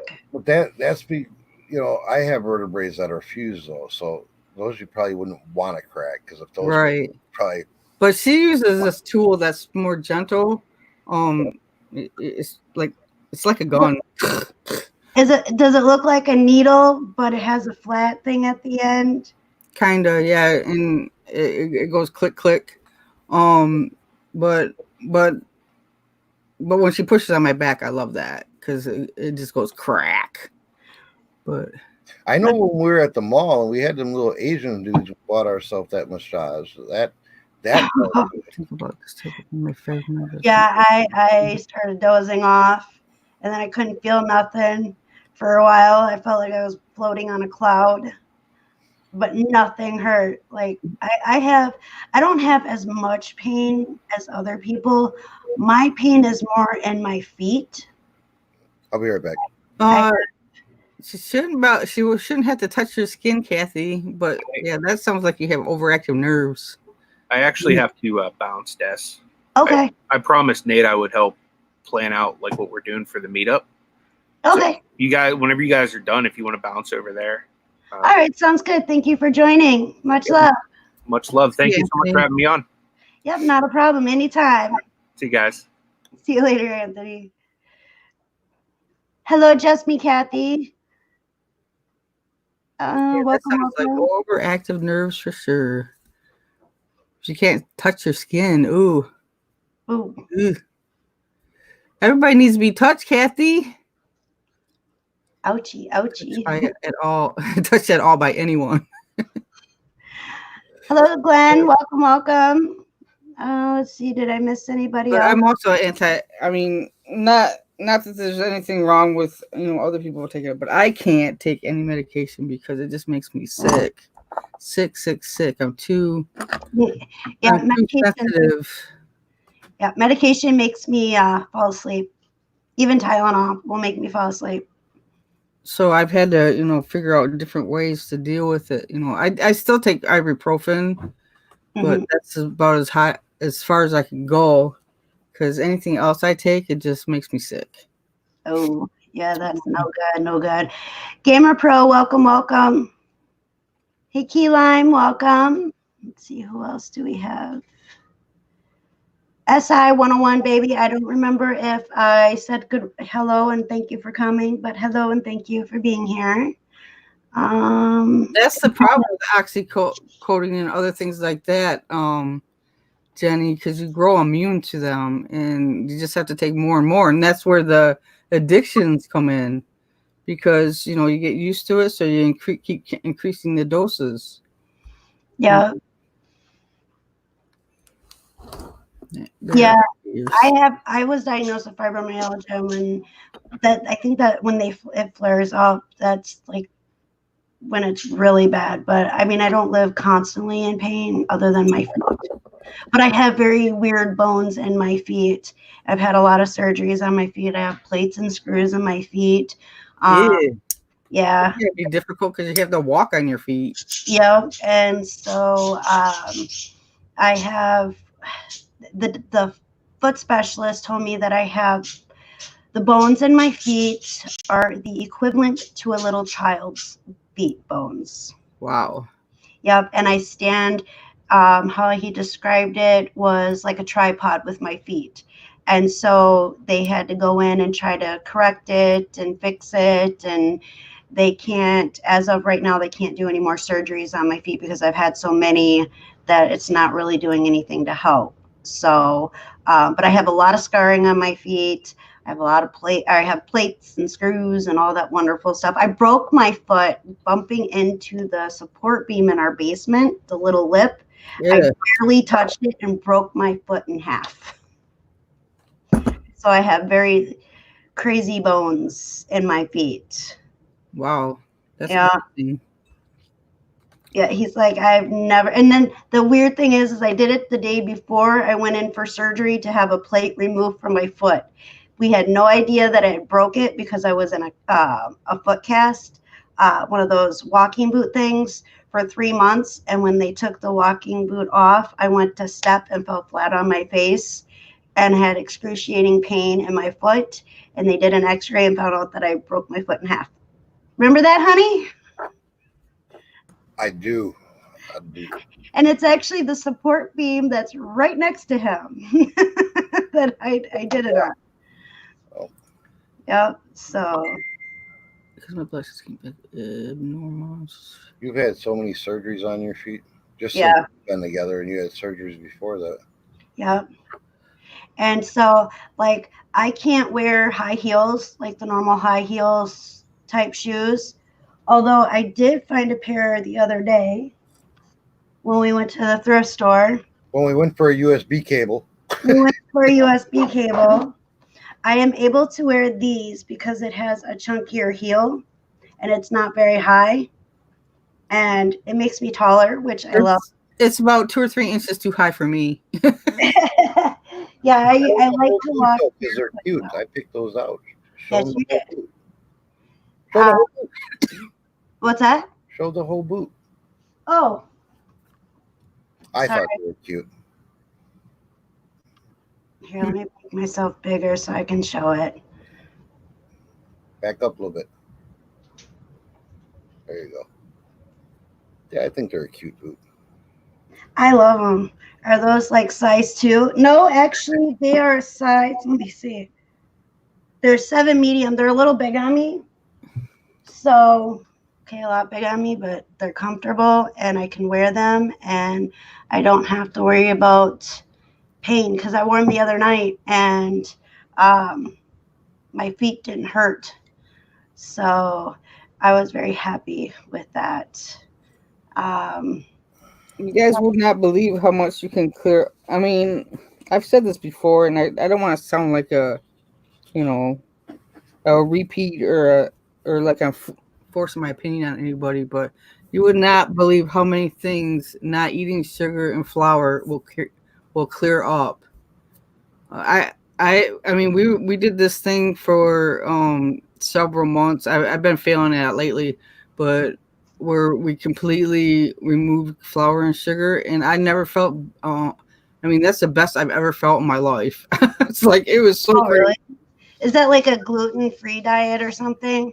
Well, gluten-free and sugar-free. I mean, you got it. The sugar. I'm still doing the gluten-free for the most part, but the sugar is the hard part because I fail at when it comes to not eating sugar or sometimes carbs, but it's mostly the gluten for me right now. But sure, well, I shouldn't be eating sugar anyway because I struggle with my blood sugar, but and I can't take medication for it because it makes me sick. Oh no, yeah, that's not good. But here's a weird thing. For years, for most of my adult life, I suffered from restless leg syndrome until I started getting my back adjusted. Really? Is that crazy or what? It went away. Destiny has that restless leg thing. Yep, she started adjusting my lower back and my restless leg went away. Oh, wow. That's crazy. Yeah, So that would mean what? That your restless leg was tied to like a nerve or something that was getting agitated in your back? Maybe, but I was shaking my legs for years. I mean, probably 20 or 30 years I was shaking my legs. Yeah, that's strange. It's cool that it worked though. They didn't diagnose me because I never told the doctor, but somebody that worked for a doctor said you have restless leg syndrome. One of my friends said that who worked for a doctor. Yeah, Tommy told our doctor about me, and she diagnosed me with it, and it sucks having it. Poor Tommy gets beat up. I have restless body syndrome because when I'm sleeping, because I don't know what it is, but I swing and I move around too much. And here's another weird fact. Linda used to bicycle during the night. No shit. Flat out bicycle with her legs. Like I don't know where the hell she was riding her bike to in the middle of the night, but it stopped after she stopped eating pasta and gluten. Oh wow. That is a true fact right there. Oh wow. Yeah, see, when Tommy and I got together, I used to eat a dinner roll with dinner every night. Then I introduced him to dinner rolls and breads because he didn't eat them at all. And now he eats them and I don't. So yeah, it's weird. It's very, very weird. I really miss bread though, because I really love bread. Yeah. And gluten-free bread is just not the same. It's not. I mean, it's not. You know how you have a sandwich and you have that soft bread? Yeah. No, gluten-free is not soft. Oh no. Oh no. I don't eat a lot of gluten-free bread anyway, but I really do miss bread a lot. I don't miss pasta, but I miss bread. I think I would miss pasta. Bread, not so much. I can deal without the bread. The only time I really eat bread now is if we have hamburgers or we have toast. And it's pretty much all the bread I really eat. See, I'd have a problem because I have a weakness for donuts. Yes, he does. Yeah, that's hard. Donuts are hard. I mean, I find myself. My favorite bakery is like a mile away, and sometimes I find myself sitting in the parking lot. Like, no, I can't go in. No, it's like it's bad. Oh man. Jenny asked, "Does anyone here have RA?" I don't know if anybody answered. My mom has RA. And it's pretty bad. It's progressed pretty rapidly. What you'd say in the last 2 years? Yeah. Tommy, where her wrist is actually, she can't use it because it's fused. Her body fused her wrist, so she can't use it as very well at all. That's what's happening with my vertebrae in my spine. I don't have RA, but I have severe psoriatic arthritis, which is horrible.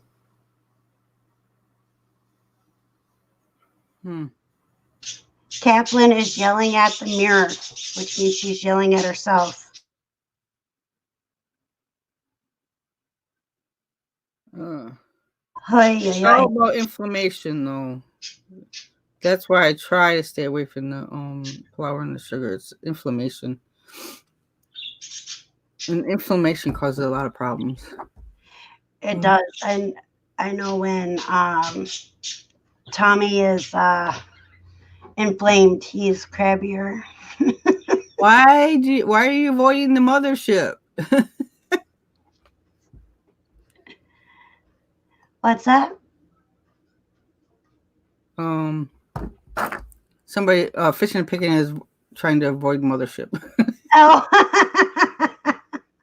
I think Dwayne left or is leaving. I don't know why you would want to avoid the mothership though. He's awesome. Dwayne's awesome. Hello, Fishing and Picking. Hello, Mother's Mustache. Welcome. See, yeah, that's the problem, Jenny. We use food to feel better, but it backfires. About a week or so ago, a week and a half ago, so I was like eating my feelings, with things I wasn't supposed to eat, like chips and I don't know. But I ended up like with my blood pressure skyrocketed because I was, upset and eating bad food that I shouldn't. I actually went to the med center because of it, but they didn't do anything. She just said, "Don't eat salt." And I'm like, "Duh, I know that, but am I gonna die?"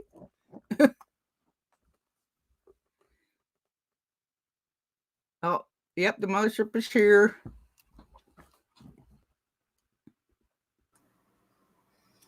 Here, hon, I'm gonna jump off. Okay, honey. Thank you for coming. Anthony's talking about us at the meetup and whatever, so he's kind of questioning what time we're going to get in, so I'm just going to make that clear. All right, sounds good. So thank you for coming, baby. I love you. Much love. Absolutely. I love you too. Catch everybody in the chat later. Dee, you have a wonderful day. Thanks for having me on. Oh, that's Destiny. Destiny. But I'd have you on too, so. See you gals later. All right, see you later, Tommy. Yeah, I probably should get some. I'm trying to get some work done on Saturday, but well, one of my goals is to get all the garbage off my floor. I have to write everything down, like me personally, because I'm horrible with trying to remember things that I need to do for the next day. So I started writing things down, lists upon lists upon lists, and then I still don't ever get anything completely finished. Oh, my birds are being sassy pants. Very, very sassy. But I did write down the flour and sugar removal to try that. Because I do. I have punched Tommy in the nose a couple times in my sleep, just because of the way that I move and stuff. And I've kicked him a lot, and I'm sure that doesn't help his poor hip that he has issues with, thanks to his arthritis. So, yeah, I try to just try the flour first and see if that helps, and then yeah, for sure. Because I'm sure Linda's still eating sugar, but went back to eating sugar. But she's still off the gluten for the most part. We both try really hard on that part, but yeah, I don't have an issue with giving up like donuts and all that stuff, bread and all that, but I think Tommy would have a hard time doing that. My theory is it's not really the flour that's the issue. It's the crap that they put on the wheat, the like Roundup and crap like that. That's what's causing everybody's issues. Because back in the day, we used to be able to eat bread with no problem. Yeah, absolutely. And I know that here we have started making stuff from scratch in the last probably 2 years. So we try to make everything from scratch. We've cut down a lot in the last couple of months on like going out to eat and stuff like that. And so chemical pesticides, right, Kathy? What's that? Chemicals and pesticides. Yep, exactly.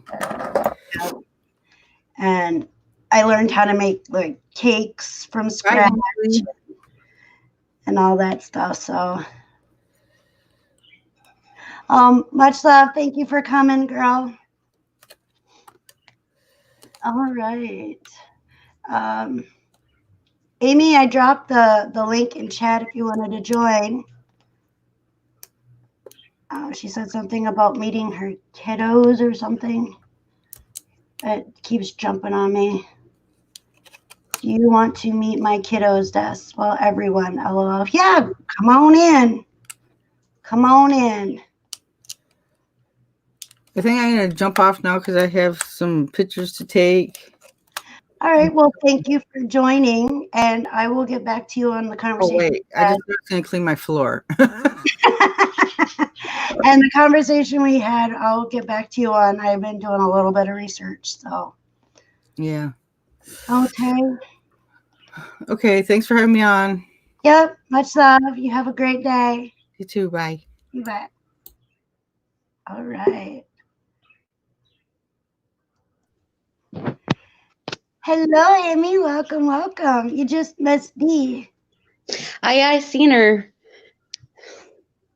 Ugh, I feel like a hot mess today. I told you it was fitting. Right? I have to. I hear that one. Oh. We're going to try not to show them your messy room, all right? Because Okay. nobody wants to see all this. No. This is Allison. Hello. Nice to meet you. She said, "Nice to meet you," and hello. You can't hear because I have to wear earbuds. They echo. I can hear myself, and then sometimes I hear them like 5 times after they say it. So I have to wear earbuds. No, it's not. I can't do much. It was sarcasm, Mom. Jeez. Oh, teenagers. I know. I'm also your daughter. I have a teenage I'll take that out. and a 12-year-old daughter. Hold on 1 second. Okay.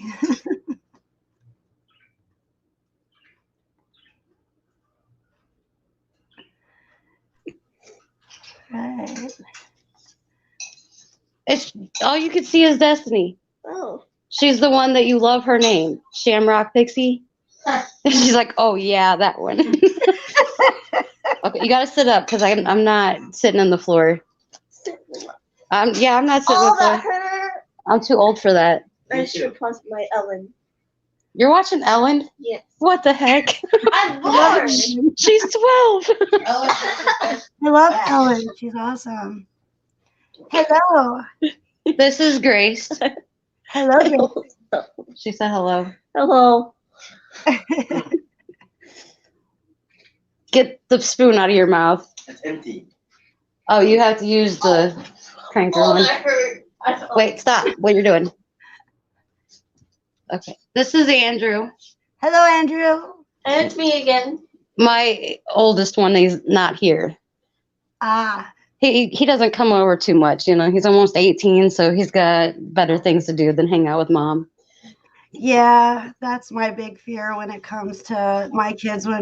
So Ellen has a car already, and so she's so eager to work on it. She can't get her license until she's 16, but she's so eager to work on it. So it's up to par for when she goes and gets her license. And I know I'll never see that girl. Once she gets her license, she's going to be gone. She's going to have a life. Yep. It makes me sad. Mine, as of right now, they're not interested in driving. Yeah, Joey wasn't, but now he is. He wants a Jeep. He wanted a monster truck, but then he was like, well, monster trucks aren't very good to drive on regular roads. He's like, so I want a Jeep. So, hello, Money from Mars. Welcome, welcome. I saw Money from Mars says, I am a single dad with a 12-year-old daughter, but I have a taser. That's awesome. Oh, that is awesome. I have a taser too. I do too. Too. It's from World War II, and yeah. Mine's from Amazon. May not be the same type of taser that we're talking about there, Money from Mars. But I have a taser, and it's from World War II. I also have a 9mm. Like, don't mess with me. Pew pew. Shh. Yeah, we have one of those too, but I call them tasers. Gotcha. I have a taser somewhere. He says. Denise says, let's see. Denise says, I'm so glad my kids are grown. I miss them, but glad they are grown and are awesome husbands and fathers. And my daughter is an awesome wife and mother. Love my grandbabies. That's awesome. That is awesome. I can't wait to get to the point where my kids are much older and they make me a grandmother. For one, I get blessed with actually being there to see and have grandbabies, that I get to be alive for that. And two, I'm cursing both of my children to have children that are 10 times worse than they are. And I want to spoil and send home. Get them all hyped up on sugar and send them home with mom and dad. Oh, my mom does that. She has them. I only have my girls every other weekend. Mm-hmm. And she lets me, like, my son, both my boys live with my parents, but she lets me have my one son whenever he wants to come over, pretty much. But he's on Adderall for his ADHD. And I'm like, did you make him take his medicine? Oh, I forgot. I'm like, are you serious right now?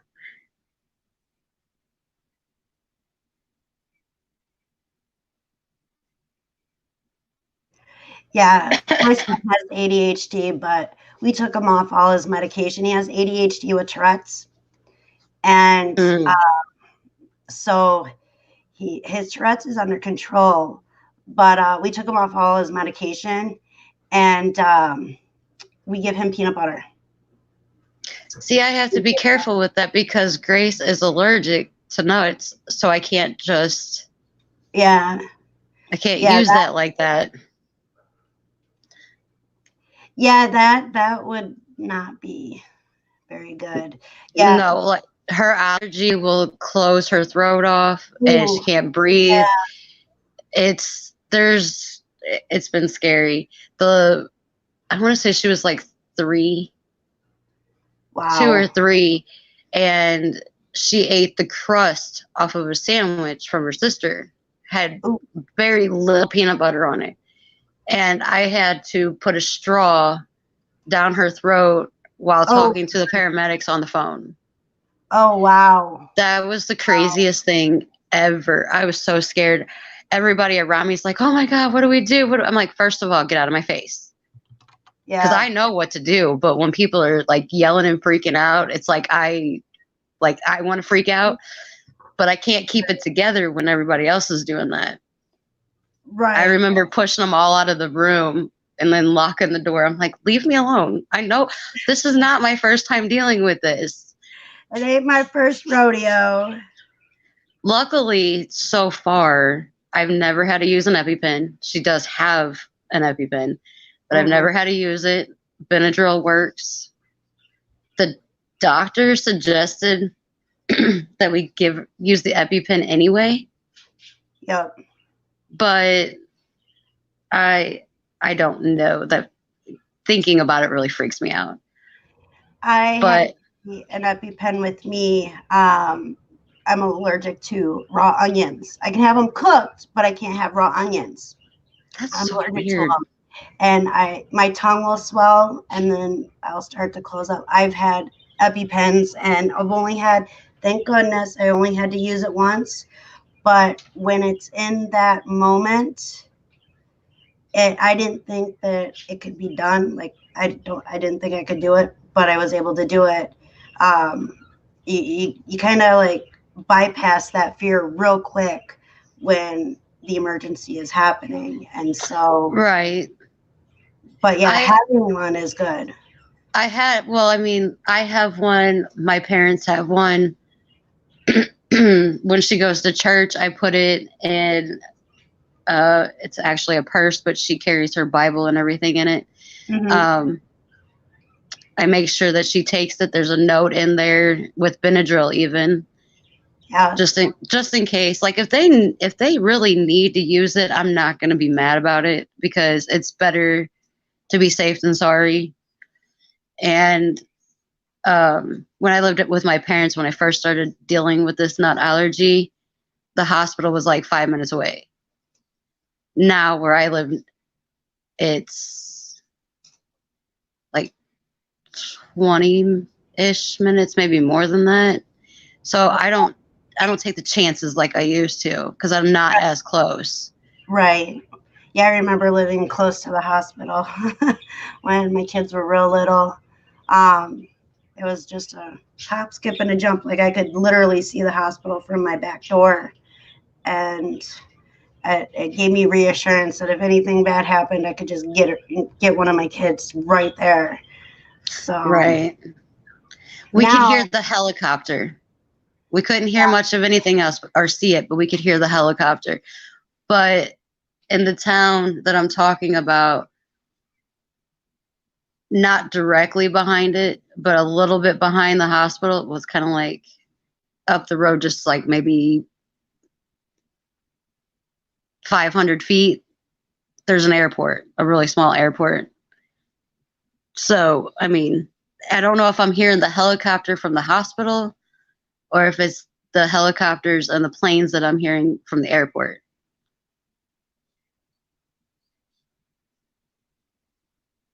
Yeah, like for us, the hospital is on the other side of town, which is about a 5 to 8 minute drive from our house. But we are always hearing the helicopter. I call it Flight for Life because that's what it was called when where I grew up, which was in Clintonville, and so it was called Flight for Life.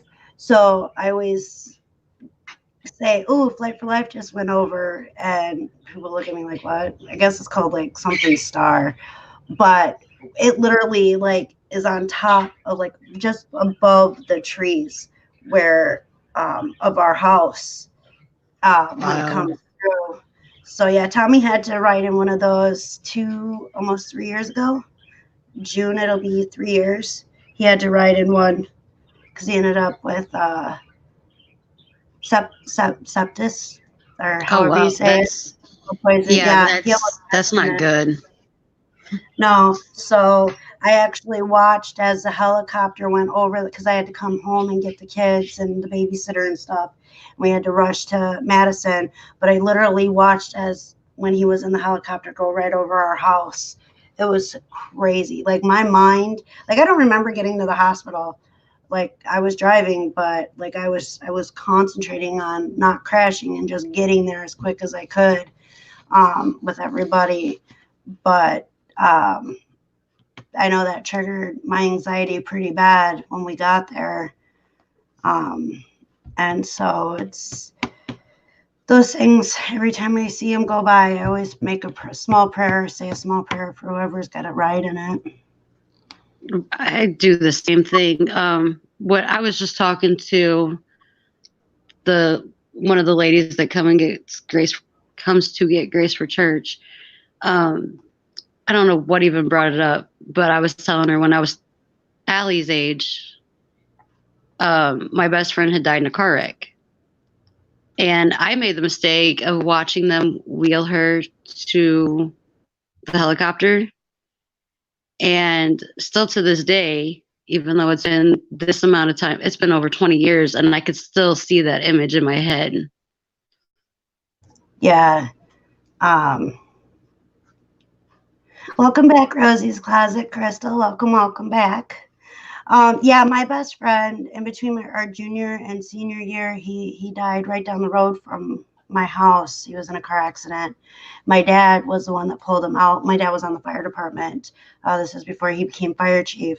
But he's the one that pulled him out. And so I can relate to losing your best friend when you were young. It's devastating. And he had just been at our house like a couple days before.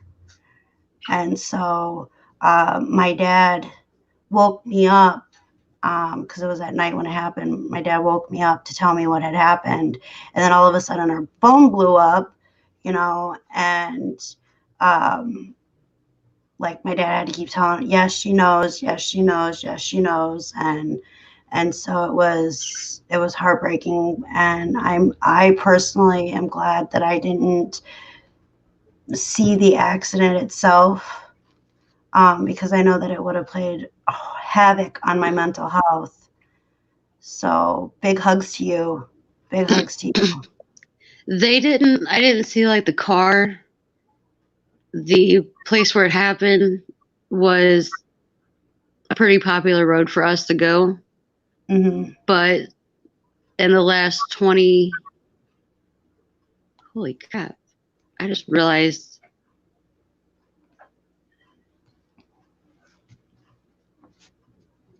24 years. Wow. Sorry, I was like wrapping my head around that because it seems like some days it feels like it's been longer, but it doesn't always feel that long. Like today, I just realized how long ago that is. 24 years ago. That was more than half my life ago. But for 24 years, I still cannot go down that road. Yeah, I haven't been on that road since, let's see, they put up a memorial for him, and I was there for maybe 2 minutes and I couldn't deal with it. So I left and I haven't been back to it since.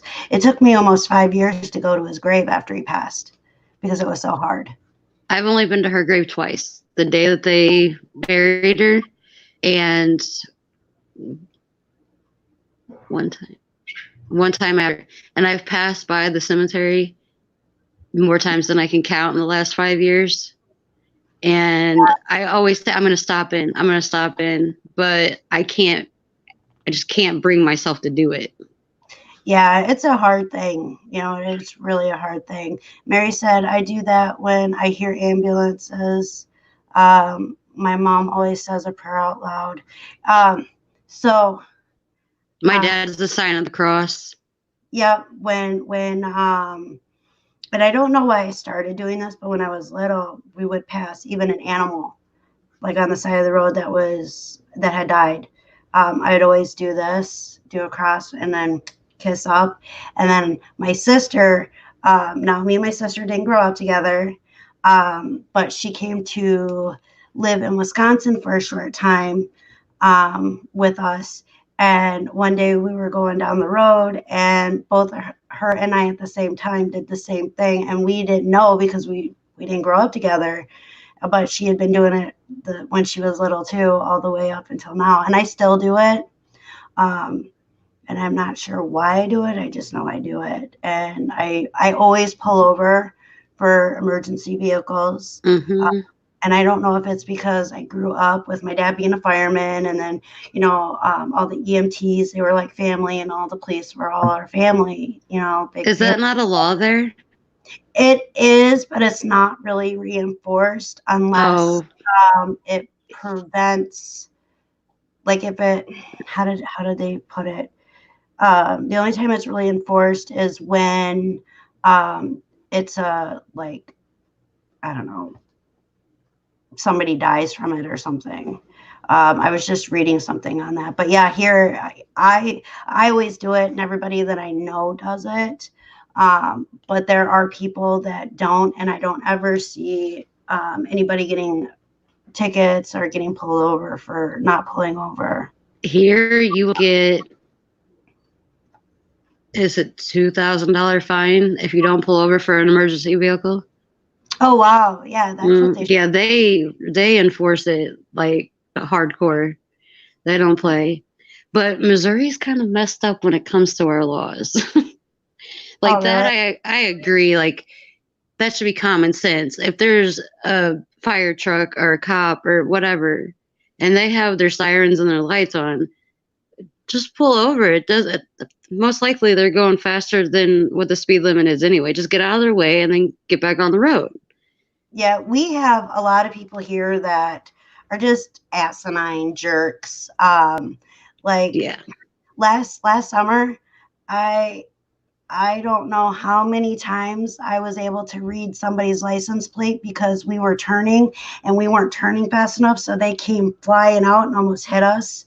Mm-hmm. And they yell at you when it's their fault that they're driving like an idiot. We have a lot of idiot drivers here, and in our town alone. I mean, in Milwaukee, you expect it because it's a big old city, you know, but they drive better than the people here in the country. And it's like, it makes me sick. A lot of times it makes me sick the way people are here in this small town. I can't wait to get out of it. I really can't wait to move. I think it was like 2 weeks ago, I was taking my kids to school. It's really not that far. It takes me about 15, 20 minutes to get there. And it's foggy. Like I cannot even see the headlights coming at me. That's how foggy it is. Yeah. And I'm not even doing the speed limit. I'm doing like 10 under the speed limit because I can't see anything. And, you know, there's these people that are going around me. And I'm going, and it's only a 2-lane road, but they're going around me. And it's foggy. You can't see your hand in front of your face, like so bad. And I was so scared. I do not like, I like the fog as much as I like driving in the dark. Don't like that either. I get, for whatever reason, my anxiety, if somebody's with me, it could be my kids, one of my kids, my fiance, anybody's with me, I'm fine. I can drive at night, no big deal. But when I'm by myself, what if there was somebody that got in the trunk and they're gonna push the back seat out to come get me? Yeah. While that goes through my head the whole time I'm driving at night. Oh yeah. I can't watch Criminal Minds or anything like that anymore because it plays a toll with my brain. Uh-huh. Oh wow. And that used to Criminal Minds or no. Well, yeah, Criminal Minds used to be one of my favorite shows. I And love so it. did which one is it? CSI Miami. Yep. But I can't watch them that much. Oh, and Bones. That was my I loved shows like that. I can't Yep. watch them that much now because like I could watch them now and then tonight when I go to bed, I'm going to dream about whatever I watched in that show. And then I'm going to wake up beating the crap out of my fiance or something thinking he's going to get me. Yeah, Tommy has to be careful what he watches at night in the bedroom, because it filters into my dreams. Mm-hmm. And so he likes like action movies and stuff like that, where I can't have that playing when I'm sleeping. Or horror movies. He's a big horror movie fan. Yeah, And I can't do that either. I don't like clowns. I haven't liked clowns since I was little because I watched the movie It, and they scare me. And I don't like balloons either because of the movie It. And so, yeah, sat down. I was trying to overcome my fear of it. We sat down and we watched it. I went to bed that night, and all I did was toss and turn and freak out. I couldn't sleep very well because all I could dream about was clowns and balloons, and I couldn't shake it. Couldn't shake it at all. And I'm like, no. I'm like, yeah. So he's not allowed to watch that stuff, especially when I'm going to sleep. My thing was, even though technology has changed so much. Hold on 1 second.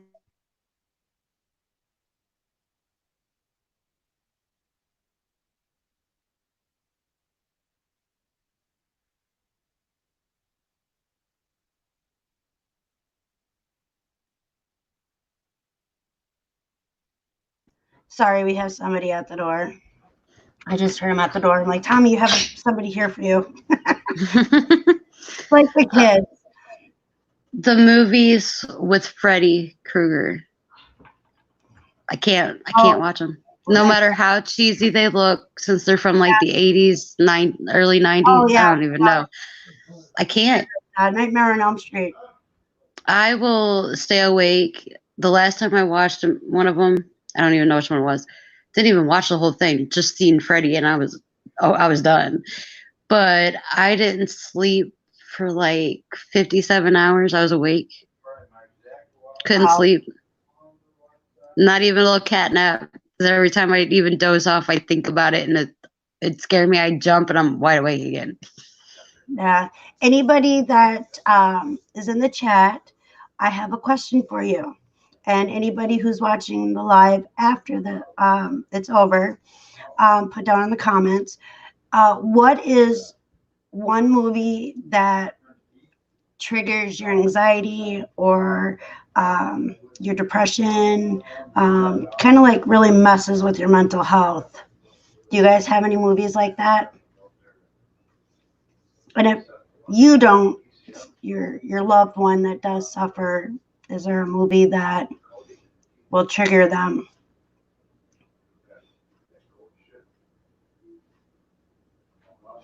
All right, Denise, thank you for coming, my dear. Much love. You have a good rest, my friend. She's got to go. She's got to take her medication and rest a little bit before Alvin and her grandson get home. So God bless you, sweetie. Go rest. Go rest.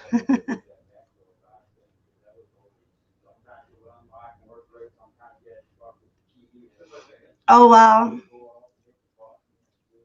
I have not seen that. I keep seeing previews for it. Dee says, I've been watching The Handmaid's Tale on Hulu. It makes me scream at the TV. Now, is it because of things that are going wrong, or is it because it's freaky? Now, the previews that I've seen of that show, I'm confused with. I'm not exactly sure what it's about. So the ones that I catch are not, I guess, not very good commercials. So no problem. Thank you, Denise. You go get some rest. I can't watch anything. I think the last one I even attempted to watch was, I thought it was the cheesiest ever. It was Annabelle, the first one. The cheesiest thing ever. Yeah, my daughter can't watch that. It's the music. It is. I was waiting for the doll to move or blink or anything, and it didn't, so it made it even more creepier. I was just like, okay, I know. And then the second one comes out, and I'm like, I'm not even interested. The first one didn't really scare me. It just creeped me out because the doll was apparently possessed, but you never seen the thing move. So it was just, it wasn't very good. To me, it wasn't very good. Yeah, we haven't been able to watch it because the music creeps my daughter out, and she freaks out.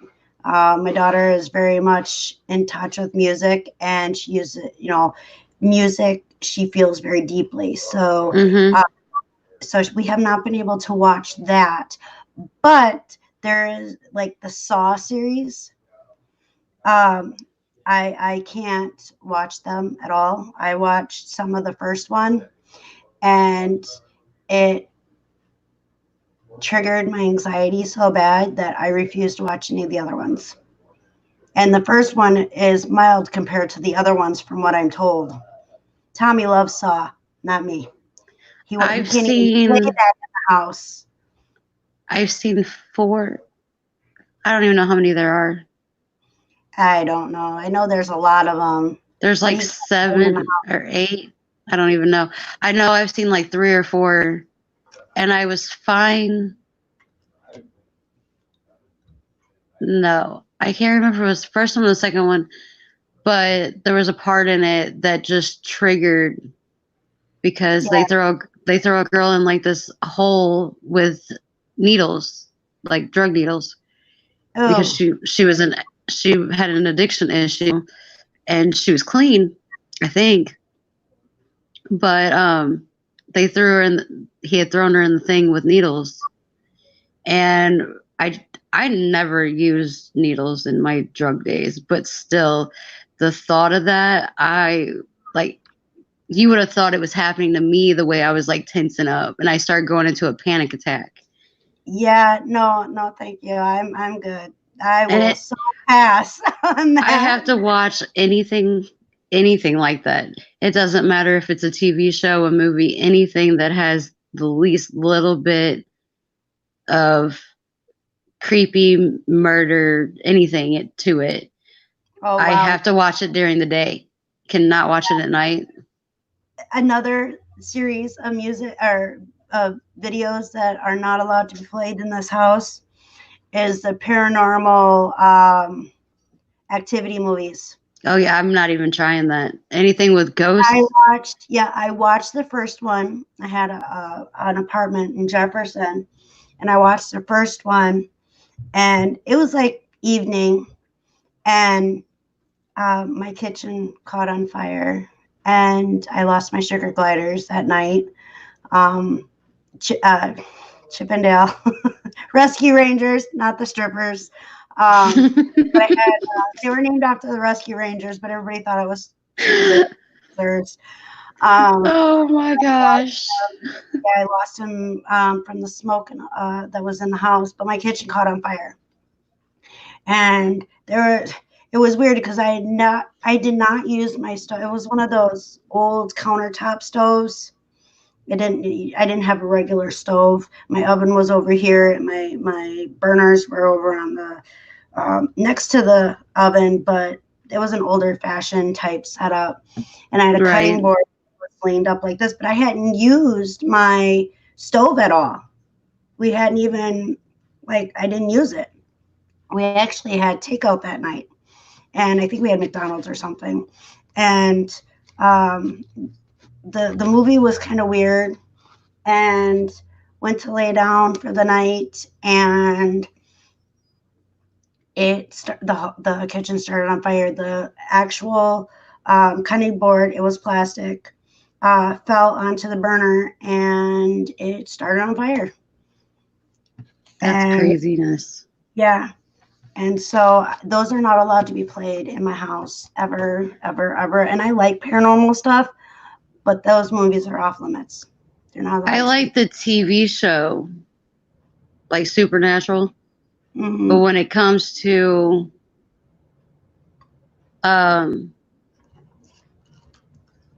there's certain things, even with Supernatural, I can't, like, I'll turn my head, I can't watch it. Yeah. Or, like, I can see it now. I watched so much of it that when we moved in here, I swear there's a ghost here. Oh, yeah. I'm, like, sitting on the couch. I'm the only one awake. It's like 4 o'clock in the morning, so I'm probably the only one awake in the whole building. And all of a sudden, I hear something whisper in my ear. And it was, for a long time, it was freaking me out. I'm like, I don't know what to do. Like, should I be like, what do you want? Why are you here? What can I do to get you out of here?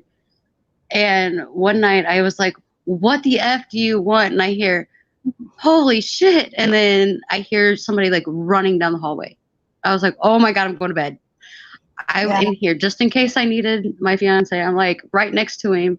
He goes, what is your problem? I'm like, there's a ghost. And he goes, you're nuts. And I'm like, well, we already know that, but there's really a ghost in here. It was crazy. We have a little girl and a perverted old woman that we see here. The little girl I've seen since we first moved in, like just glimpses. Like I always thought it was Jaslyn, but then when I see her, my daughter's usually not here. The kids aren't usually here, or they're sleeping. A month after Tommy's brother passed away, at between 3 and 4 o'clock in the morning, Tommy was woke by a noise or something, or he was just kind of coming out of his sleep because he gets up early. And we have French doors to our bedroom, so they were open, and she was standing over by where the fish tank is there. Mm-hmm. And all of a sudden, she just kind of went, wake up, to Tommy. And Tommy thought it was Jaslyn. And then she kind of like went away like this, like she was there and then gone.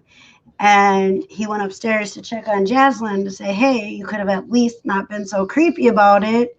And yeah, Jaslyn was passed out cold. It wasn't her. And so he tells me about it, right?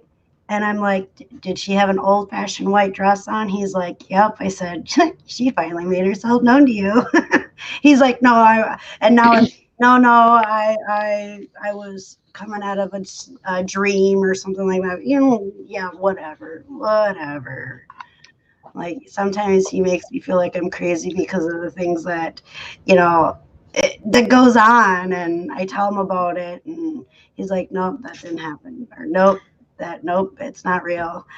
Real quick, The Handmaid's Tale, Dee says, the religious right kills Congress and takes over the country, and all women are dehumanized and reduced to serving men and be nothing but baby machines. And if you can't make a baby, you're dead. I don't know if I want to watch that.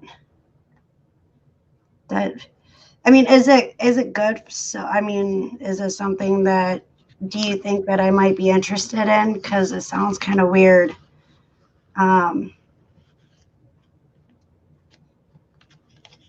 The Comfortable Life said, any smart man's response would be, let's pretend we are making babies.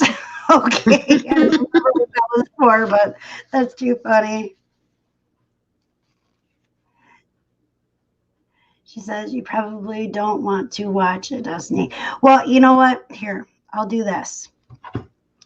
I will watch the first episode and see how it is.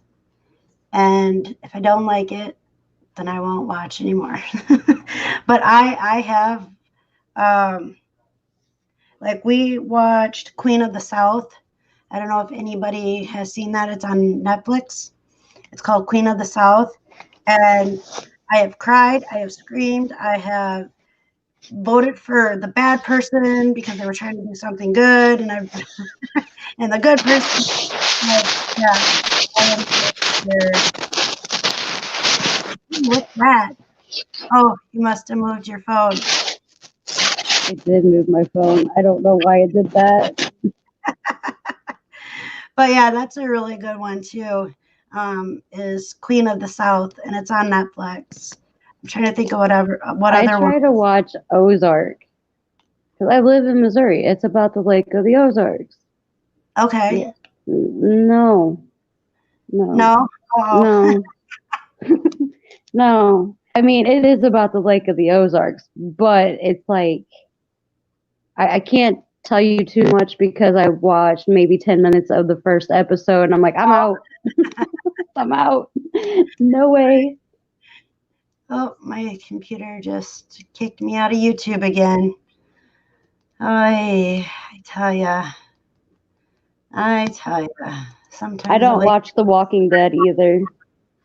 My kids really like that, and I am not very happy with the fact that they started watching that over at their aunt and uncle's house, I guess, is when they started watching, or their ex-stepmother. She had visitation with them. I wrote that one down too. The Ozark.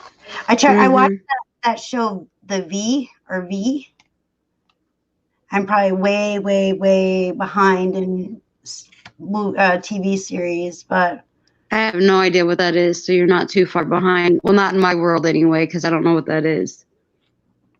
It's about an alien race that comes and tries to take over, but they try to be, they tell everybody they're about peace and love and this and that, and they're actually out to destroy the human race. And it's actually pretty good.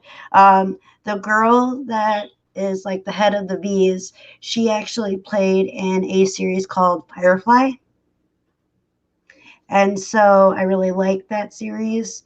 And so it really intrigued me. It was good. It was just kind of weird. And I'm waiting for the rest of the episodes to be uploaded so that I can watch the rest of it. We were only able to get to a certain, because we don't have cable, so we stream everything, and so the Same here. have only lets us go until a certain point, and then we got to wait for the next season to come in. And then The Ranch, that's a Netflix series. I absolutely love that series, and I'm really PO'd that they fired Danny Matheson. And I can never remember his real name. Yeah, Danny Matheson. I absolutely adore him. He's amazing. And I think he was treated unfair. Very much unfair.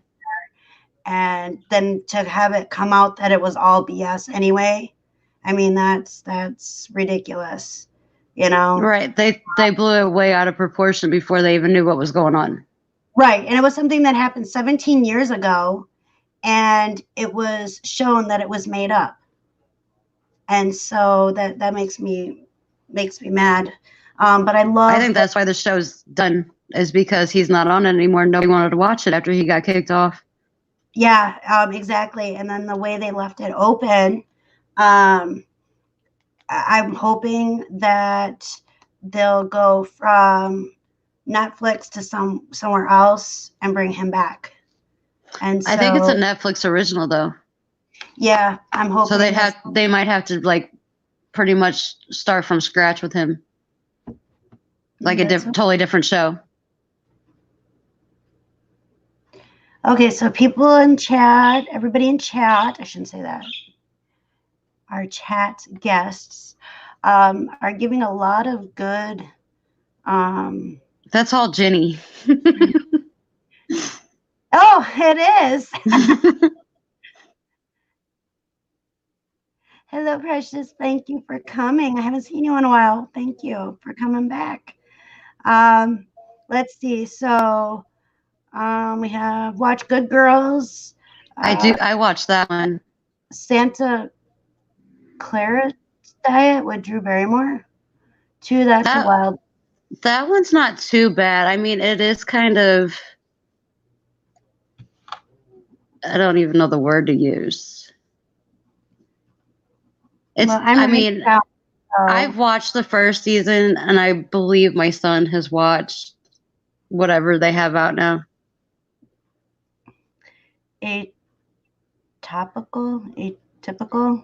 Atypical. Yeah, that one's, I don't think I've watched too much of that one. I have a hard time watching TV. I have, because my focus level's all over the place. It's about a teen with autism. Okay, so I'm going to put a star next to that one. Masked Singer. What is that one about? Precious says, I'm watching V Wars and the Witcher. Watcher. No, Witcher. I'll get it. I'll give it. Hello, hip chick. Two hip chicks. See, I can't talk today. welcome, dear.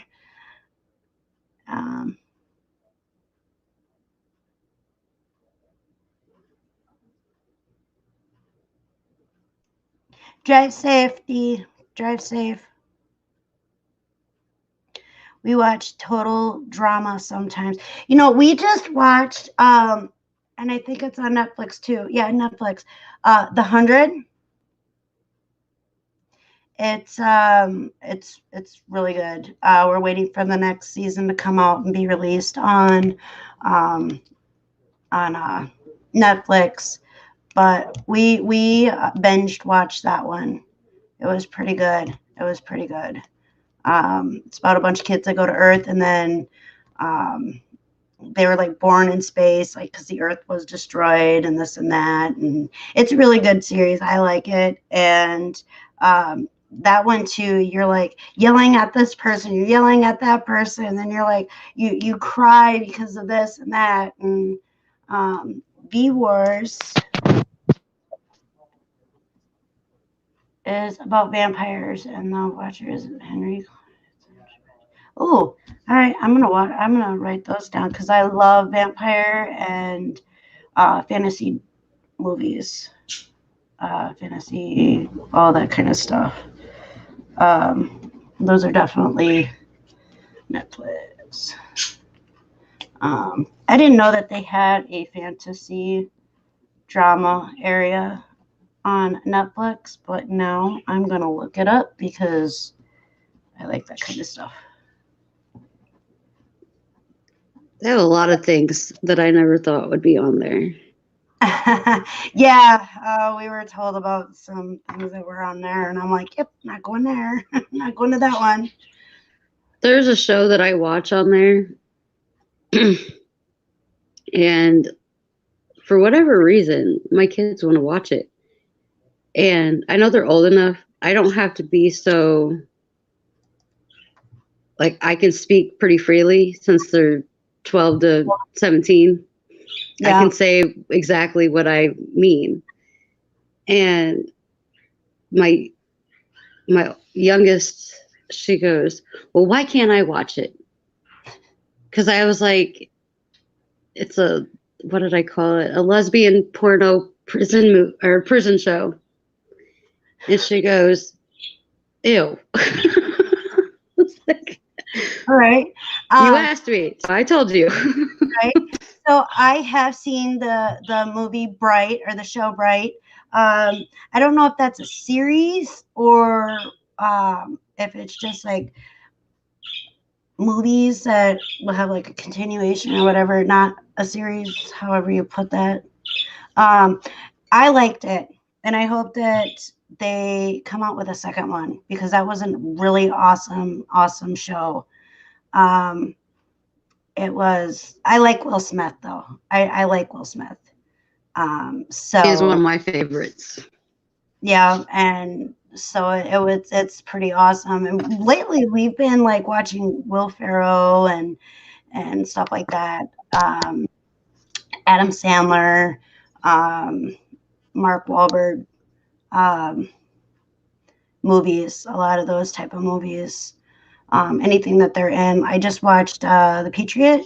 I think it is with Mark Wahlberg, and it's about the marathon race, the bombing of the marathon race.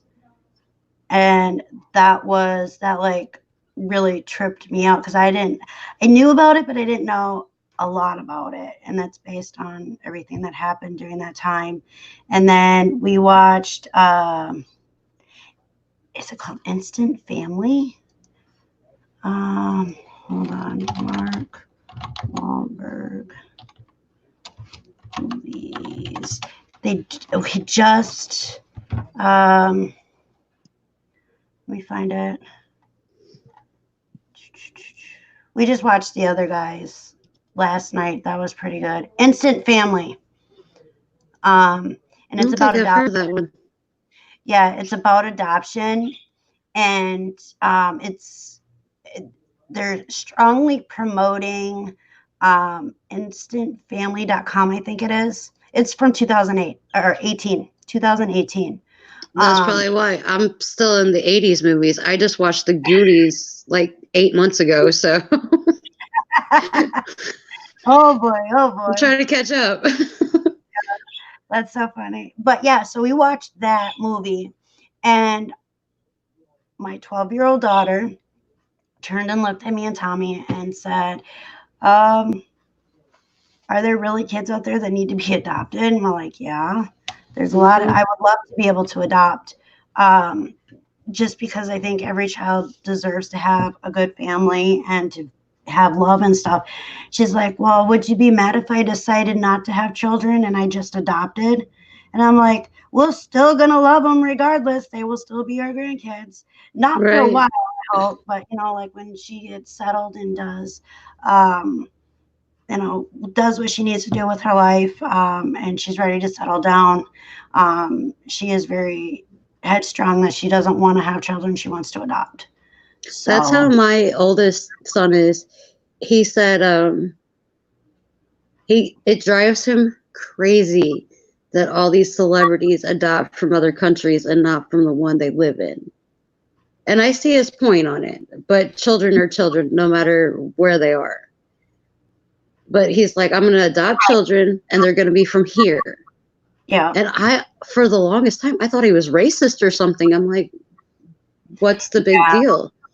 And he goes, well, this is the country I live in. I want to help my people in my country. And I'm like, I can see that. But yeah, and that's the thing, when you're doing something right, when you yourself struggle with mental health issues, and then you have children and they want to go and help other people, you're doing something right when that happens. And I love the fact that my daughter is so caring and so constantly gives people smiles, waves at them. People who are, she thinks is having a bad day because of the look on their face, she'll go up and give them a hug and tell them to have a great day. And it turns people's lives around and makes them smile. And I'm very blessed with it. Joey, on the other hand, he's not so much a people person. He prefers to be by himself, if at all possible. And so it's... I have two opposites, but even Joey said that, he would adopt.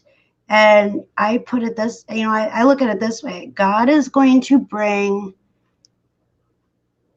children to, like, for me personally, if I'm meant to have more children, God's going to find a way to bring them to me.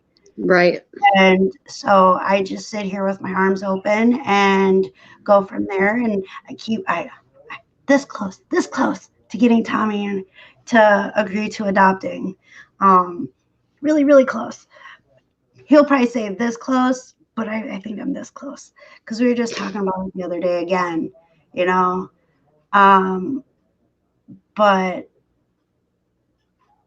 you know, when my kids were little, I was a totally different person than I am now, and I've grown and I've learned things about myself that, you know, I'm trying to correct and everything. And I wanted to have 6 kids.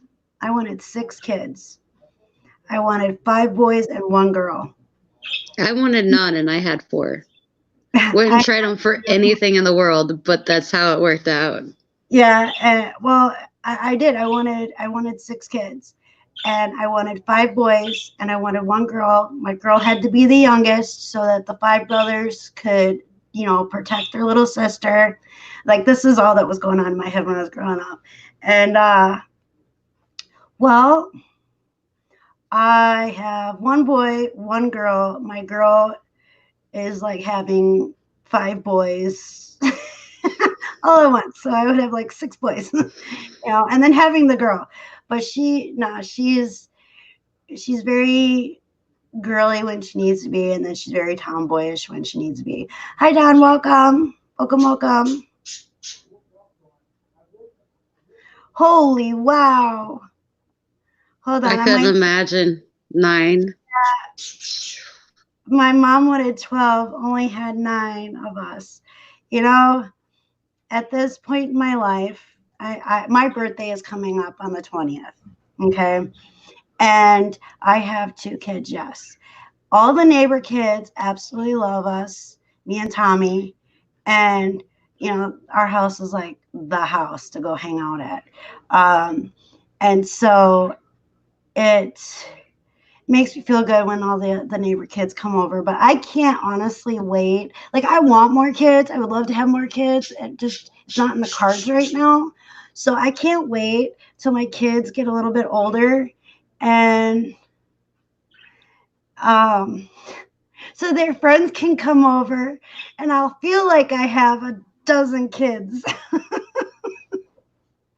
Does that make sense? My kids, when they don't live here anymore, but there was little girls that lived here. Mm-hmm. And 2 of them were fine. The other 2,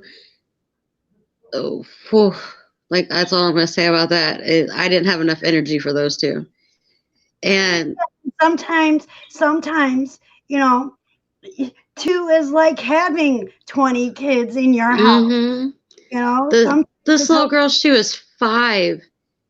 And every time you go to ask me a question, I swear it sounded like she said, blah, blah, blah, blah, blah. That's all I could hear. I was like, what? Yeah. Well, Tommy and Jaslyn have their own language, right? And so listening to them 2 go back and forth drives me nuts because I can't figure out what they're saying. And it sounds like they're going blah, blah, blah, blah, blah. But like, Tommy will be like, hey, Jaslyn. She'll be like, yeah. And he'll be like, she's like, yeah, Dad. And he'll like make this blah, blah, blah noise, right? And that's what it sounds like to me. It's like blah, blah, blah, blah, blah. And she'll get up and she'll walk and grab him a soda. That is so not what I heard come out of his mouth, but that's what it was. I'm like, really? There was a day, well, last night I did it for sure. I was asking, do you remember when the gecko ate last? Because they don't eat every day. Right. And what came out of my mouth was not, I don't even know if it was words at all. And my fiance's friend was here, and I looked at him. I'm like, that wasn't English. And he goes, yes, it was. You just asked when he ate last. And I'm like, what? I'm like, how did you get that? And he goes, I've been around you enough. Yeah, Tommy too. Apparently. Yeah, like the other day when I had my my meltdown, my episode, to me, I didn't feel like I was making any sense. Like I was stopping in the middle of my sentence. I was forgetting what I was saying. And I do that a lot. I do that a whole lot. And it sucks. I do that a lot too. But because Tommy's been with me for so long, he knew like I needed a minute to reorganize my head, and then some things he knew what I was trying to say. And it's nice to have that when, and I hear too, well, I've been with you long enough, and I'm like, how long have you and Tommy been together? Tomorrow it'll be 7 years. We've known each other for 8. Oh, really? I've been with Jimmy, it'll be 7 years in August, and we've known each other since freshman year of high school. Oh, wow. Yeah. It's called pig Latin. I know, yeah. And that's the thing. It's like pig Latin, but it's their own form of pig Latin is what it is, Don. And I can't understand a word they say. I have issues hearing as it is. I'm supposed to wear hearing aids, but I don't because it doesn't help. It's to the point now where everything sounds gibberish 9 times out of 10 when they're talking. But at least they know what they're talking about. I don't have to worry about it. But if they come at me talking like that and I'm like, oh, English, not everybody speaks your language. English, speak to where I can understand you. Right. And then, okay, so I read lips because of my hearing stuff. I've gotten pretty good at reading lips. And Tommy will come up to me and he'll say something and not move his lips. So I have no idea what he's saying. And he's sassy. Like he messes with me all the time. And sometimes it makes me laugh. Sometimes it makes me irritated. But all in all, he will, or he'll lip sync something, but no sound comes out, but he'll do it purposely to where it's messed up so that I definitely can't understand what he's saying. He's such a stinker. Congrats on 8. Wait, what? What, Don? What did I miss?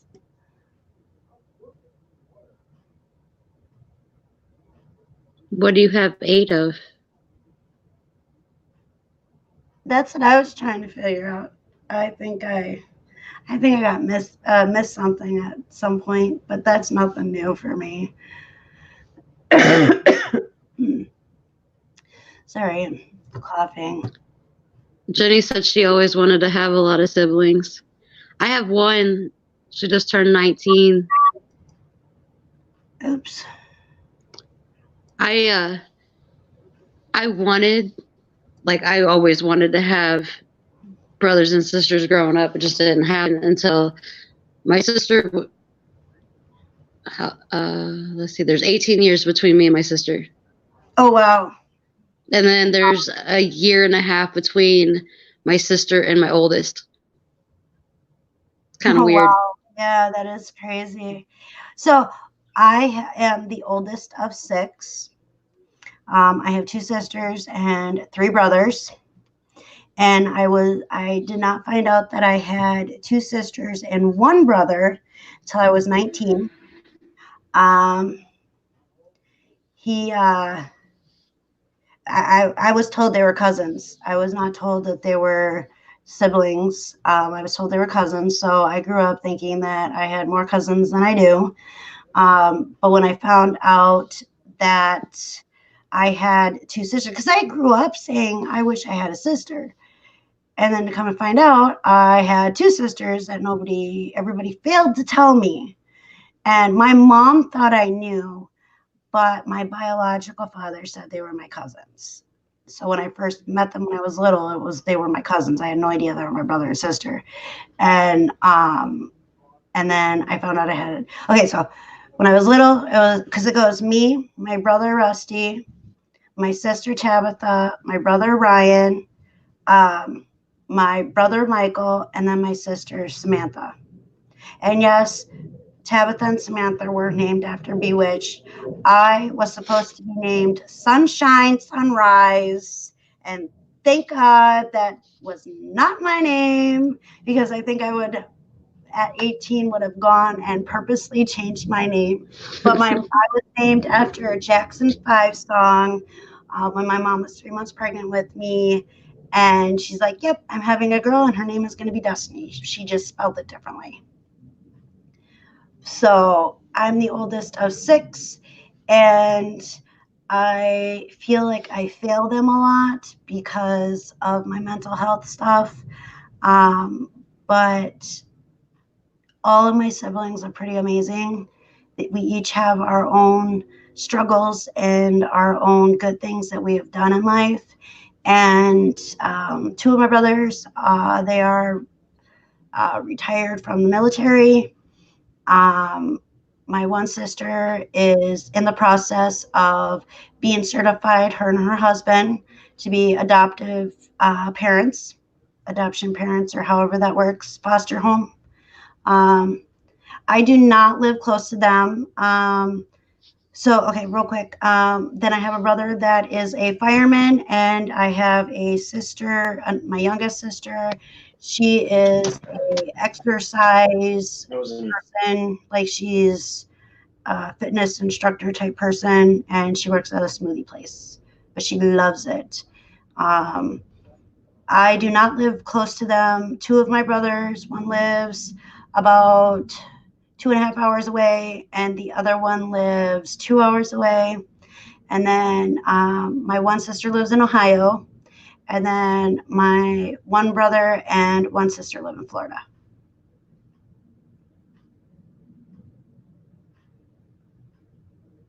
Oh, wow, Don, that's crazy. My older brother is 11 months apart. I am May 3rd. He is June 3rd. So every year we are the same age for a month. My children are 18 months apart. And so, but a lot of people think that they're twins. So that's pretty awesome. I get that with my girls because they're not even a year apart. They're like 11. What is it? 11 months. Oh my gosh, it's so close to being exactly. But it's like 11 months and 3 weeks or something like that. Oh, wow. Is that my phone doing that? What's that? You don't hear it? Okay. Well, I'm glad you don't hear it then. It sounds like a bird, but not your bird. Oh, no. It sounds like a little, like, do you remember back in the day, those little bird whistles? Yeah. That's what I hear. Oh, no, that's not good. That's not ever good. I think it's these earbuds. There's a wire that's all jacked up in it, but it was the closest one, so I grabbed them. Yeah, I have my earbuds too here. And of course they got the metallic shiny green. I had some like that were pink or purple or something like that. Girly colors. Yeah, I know it's shiny. I know it's green. And my daughter had to tell me that it is shiny metallic green because I am colorblind. Shade colorblind very badly. And so it sucks being a girl and being colorblind, but Tommy usually has to pick out my outfits if we're going somewhere fancy or important. So it's pretty funny. So my basic colors are black in wardrobe, black and green. Those always go together real nice. Mine seem to be, now that I think of it, pink and red. Yeah. Valentine's Day. You are so ready for Valentine's Day. Like today. Always. Today I'm wearing yellow, white, and black. But the yellow, because Tommy was on when we first started the live, so I had to wear my Tommy girl shirt for him. And then I was cold because it's chilly in here, so I had to put on my white sweater because it's the only one I have at this point that zips up in the front and isn't a hoodie. So I like solid. So I thought maybe I might overheat. So I just wanted to make sure all my bases were covered this morning. Everything I wear is black or gray. And that's the thing too. I have a lot of dark colors, black, and I have some gray, but not a lot of gray. And I'm trying at this point to incorporate more color into my wardrobe besides green. Thank you, Don, for coming. Much love. Have a great day. I like to steal my fiance's shirts because they're bigger. Yeah, me too. And 90% of his wardrobe is Cardinals, St. Louis Cardinals. Okay. Yeah. I'm like, okay. I don't care. I'm supporting them. Not that I'm not a fan of baseball. I'm just not as big of a fan as he is. He's got a lot of Brewer stuff. And I'd rather watch football. I like hockey, and I like MMA. But those are the only two things I really watch. Don't ask me to say, what positions, who's on what team. I just like watching the actual sports. I don't pay attention to anything else. And then I can't watch hockey. I will fall asleep. Oh, really? It's so boring to me. I'm just like, good night. I can't do it. I try to watch because the Blues were in the playoffs. I don't know nothing about hockey season. I don't even know if they're playing right now or not. But whatever the last one was for them, they were in the playoffs and they ended up winning the Stanley Cup. And for the longest time, I'm like, that cup thing. What is it called? I couldn't remember. I'm like, whatever it was called, that thing. I was like, what does it even look like? What is it, like a trophy? Is it like, what is it? And everybody that was around was laughing at me. Like, it's no different than when we win like the World Series, a trophy we get. That's just what they call it. Oh, okay. And that's the thing too. I like the two sports that I do because I think MMA is a sport, and a lot of people that I talk to know, but I like watching people get their butts kicked. Real, not fake. And then, I can't ice skate, so I'm kind of envious of hockey players. So I wish I could. I can't even walk on flat ground without running into something, tripping over the air. Right. Like something, like every time I walk out my door, so far, the few times that I've done it on this live, I have not ran into the door frame, but most of the time, every single time, it's like forever. I had like a permanent bruise right here because I shoulder checked the door frame. Ouch. So we have where underneath our fish tank, it doesn't have the back, and so we open the door so that the heat can come through because it's next to our heat vent, because that's the only place we could put it at this time. And I'll be damned if I don't hit that thing. I know where it's at, but I hit it, and then I will trip over what I think is the carpet. It's my own feet. Mm-hmm. I have a saying, I gotta find it real quick, but I have a saying that I found that I want to put on a coffee mug. Let me see if I can find it.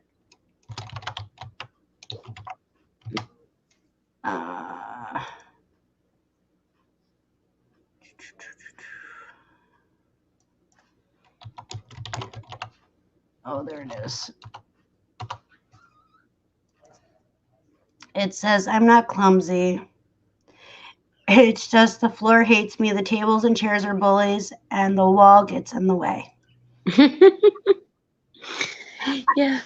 I gotta show you this. I can't show you my mess in here though, so I gotta wait. Now I can flip it around. So when you walk out my door, this is my bedroom door. Hey, move out my way. I'm demonstrating here. I run in to this part every time.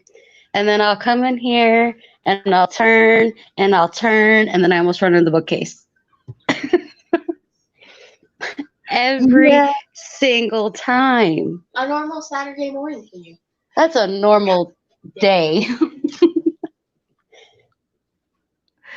And that's the thing, we as the clumsy ones are allowed to talk about our clumsiness.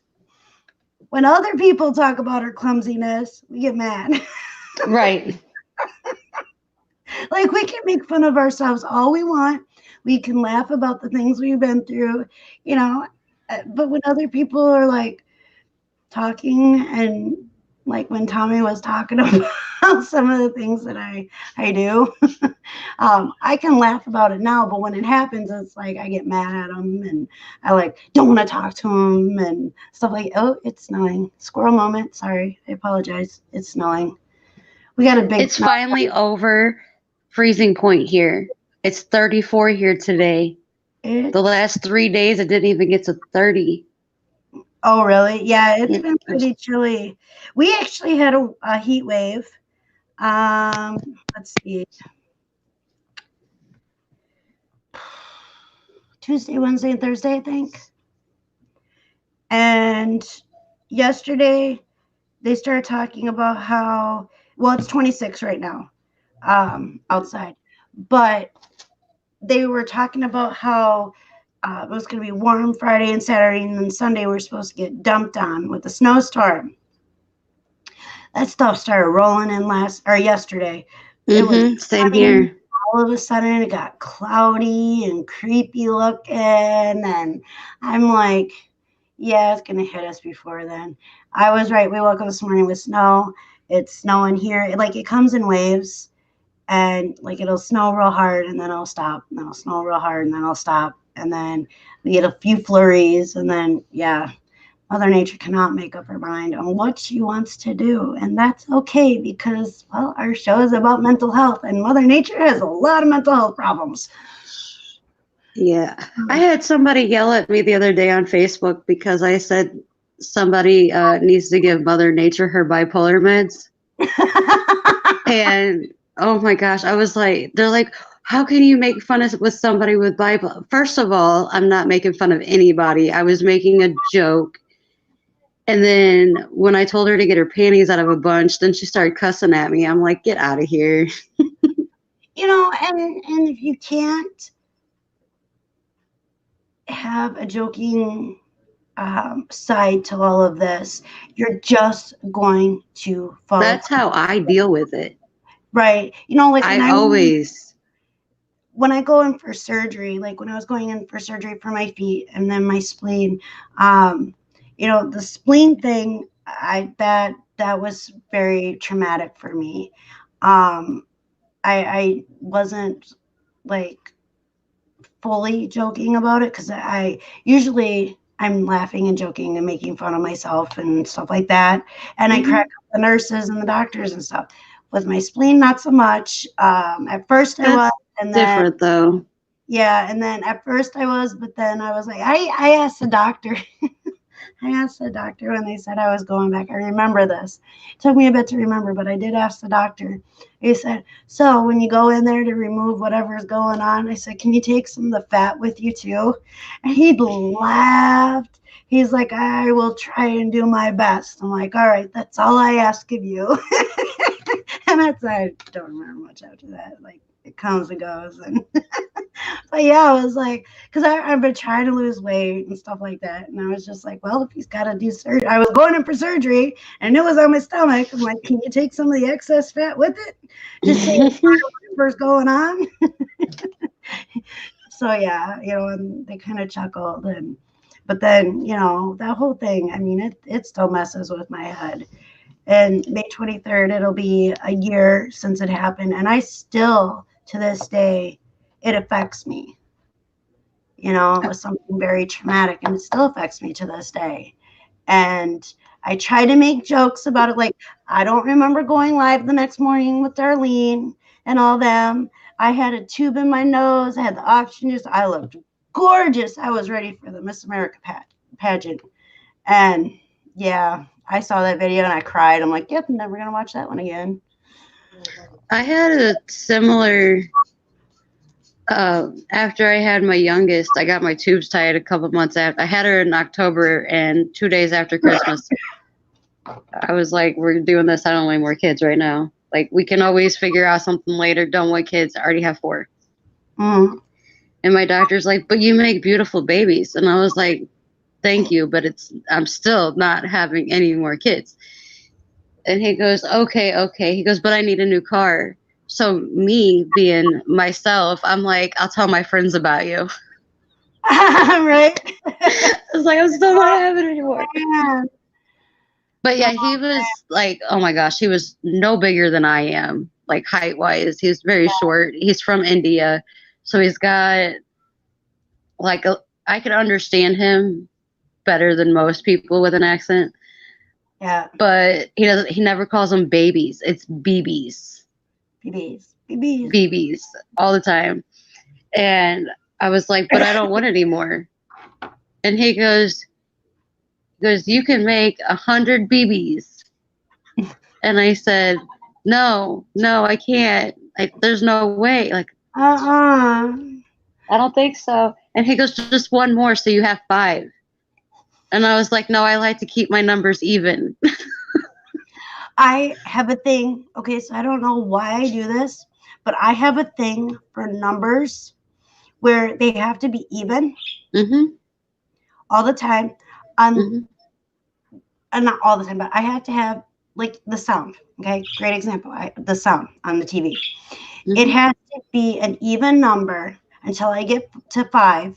Then it has to be like a, I don't know how to describe it. It's 5, and then it's even, and then 10. I can't have the sound at like 9. Can't have the sound at like 11.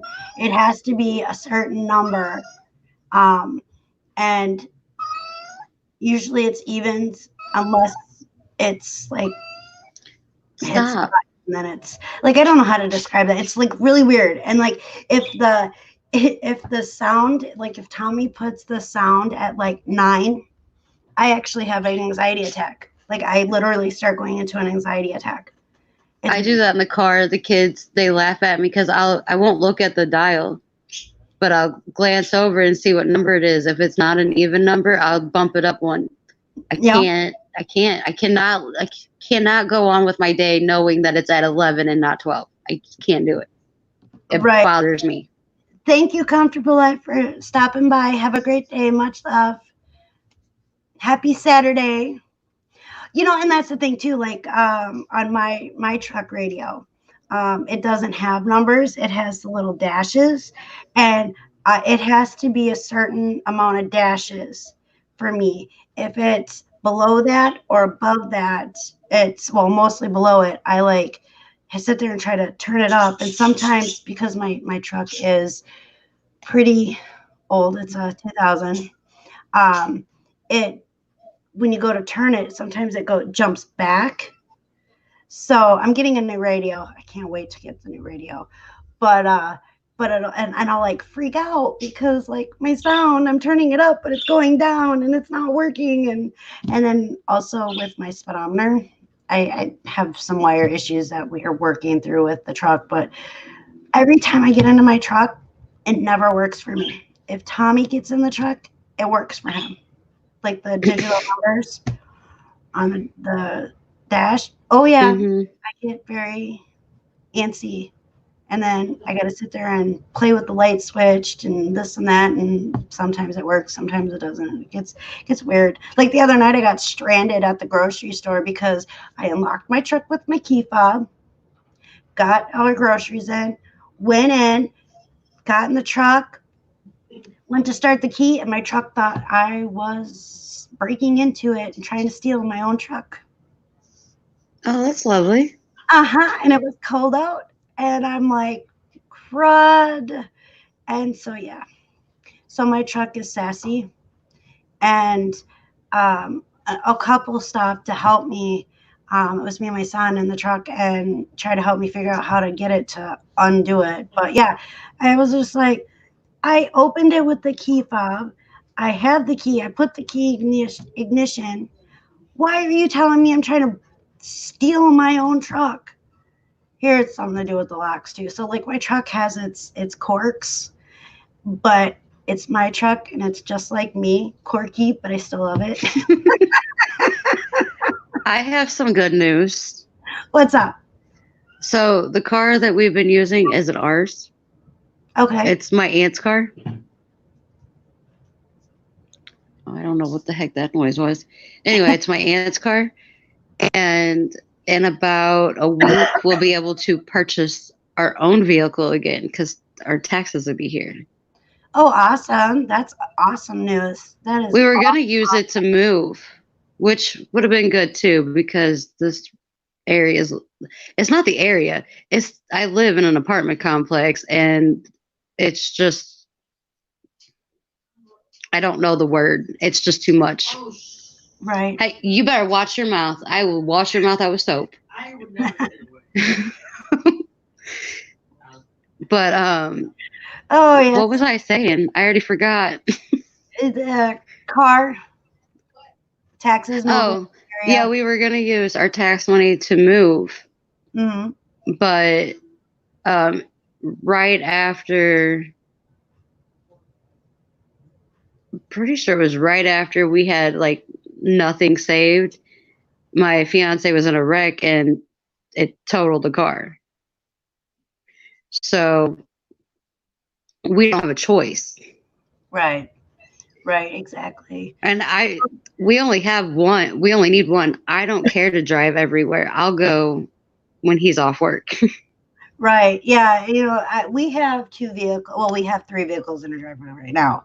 One is Jasmine's, needs work. And that's her project car, and that's her first car. Then we have Tommy's truck, which 2 years ago started on fire and runs better now than before the fire. All Fords in my driveway. I'm a Ford girl, love Ford. And then I have my 2000 Ford Expedition that I absolutely love, that I got for free. So it's going to have some quirks, but at the same time, it's an awesome truck. I'm excited to get it all worked out and everything. But I hate to cut this short. I need to get up and get some water and stuff like that. Hi, Paul. Welcome, dear. We're actually going to be signing out, my friend. But thank you for stopping by. If you can catch the replay, that'd be amazing. But we are going to head out. And with that, thank you everybody for coming. And have a beautiful rest of your weekend. And Valentine's Day is coming up, isn't it? The 14th? That is next Friday. So I hope everybody has a beautiful, beautiful St. Patrick. Oh boy, I'm skipping months already. A beautiful, beautiful Valentine's Day. Tomorrow is Tommy and I's anniversary. Holy cow, I'm doing horrible.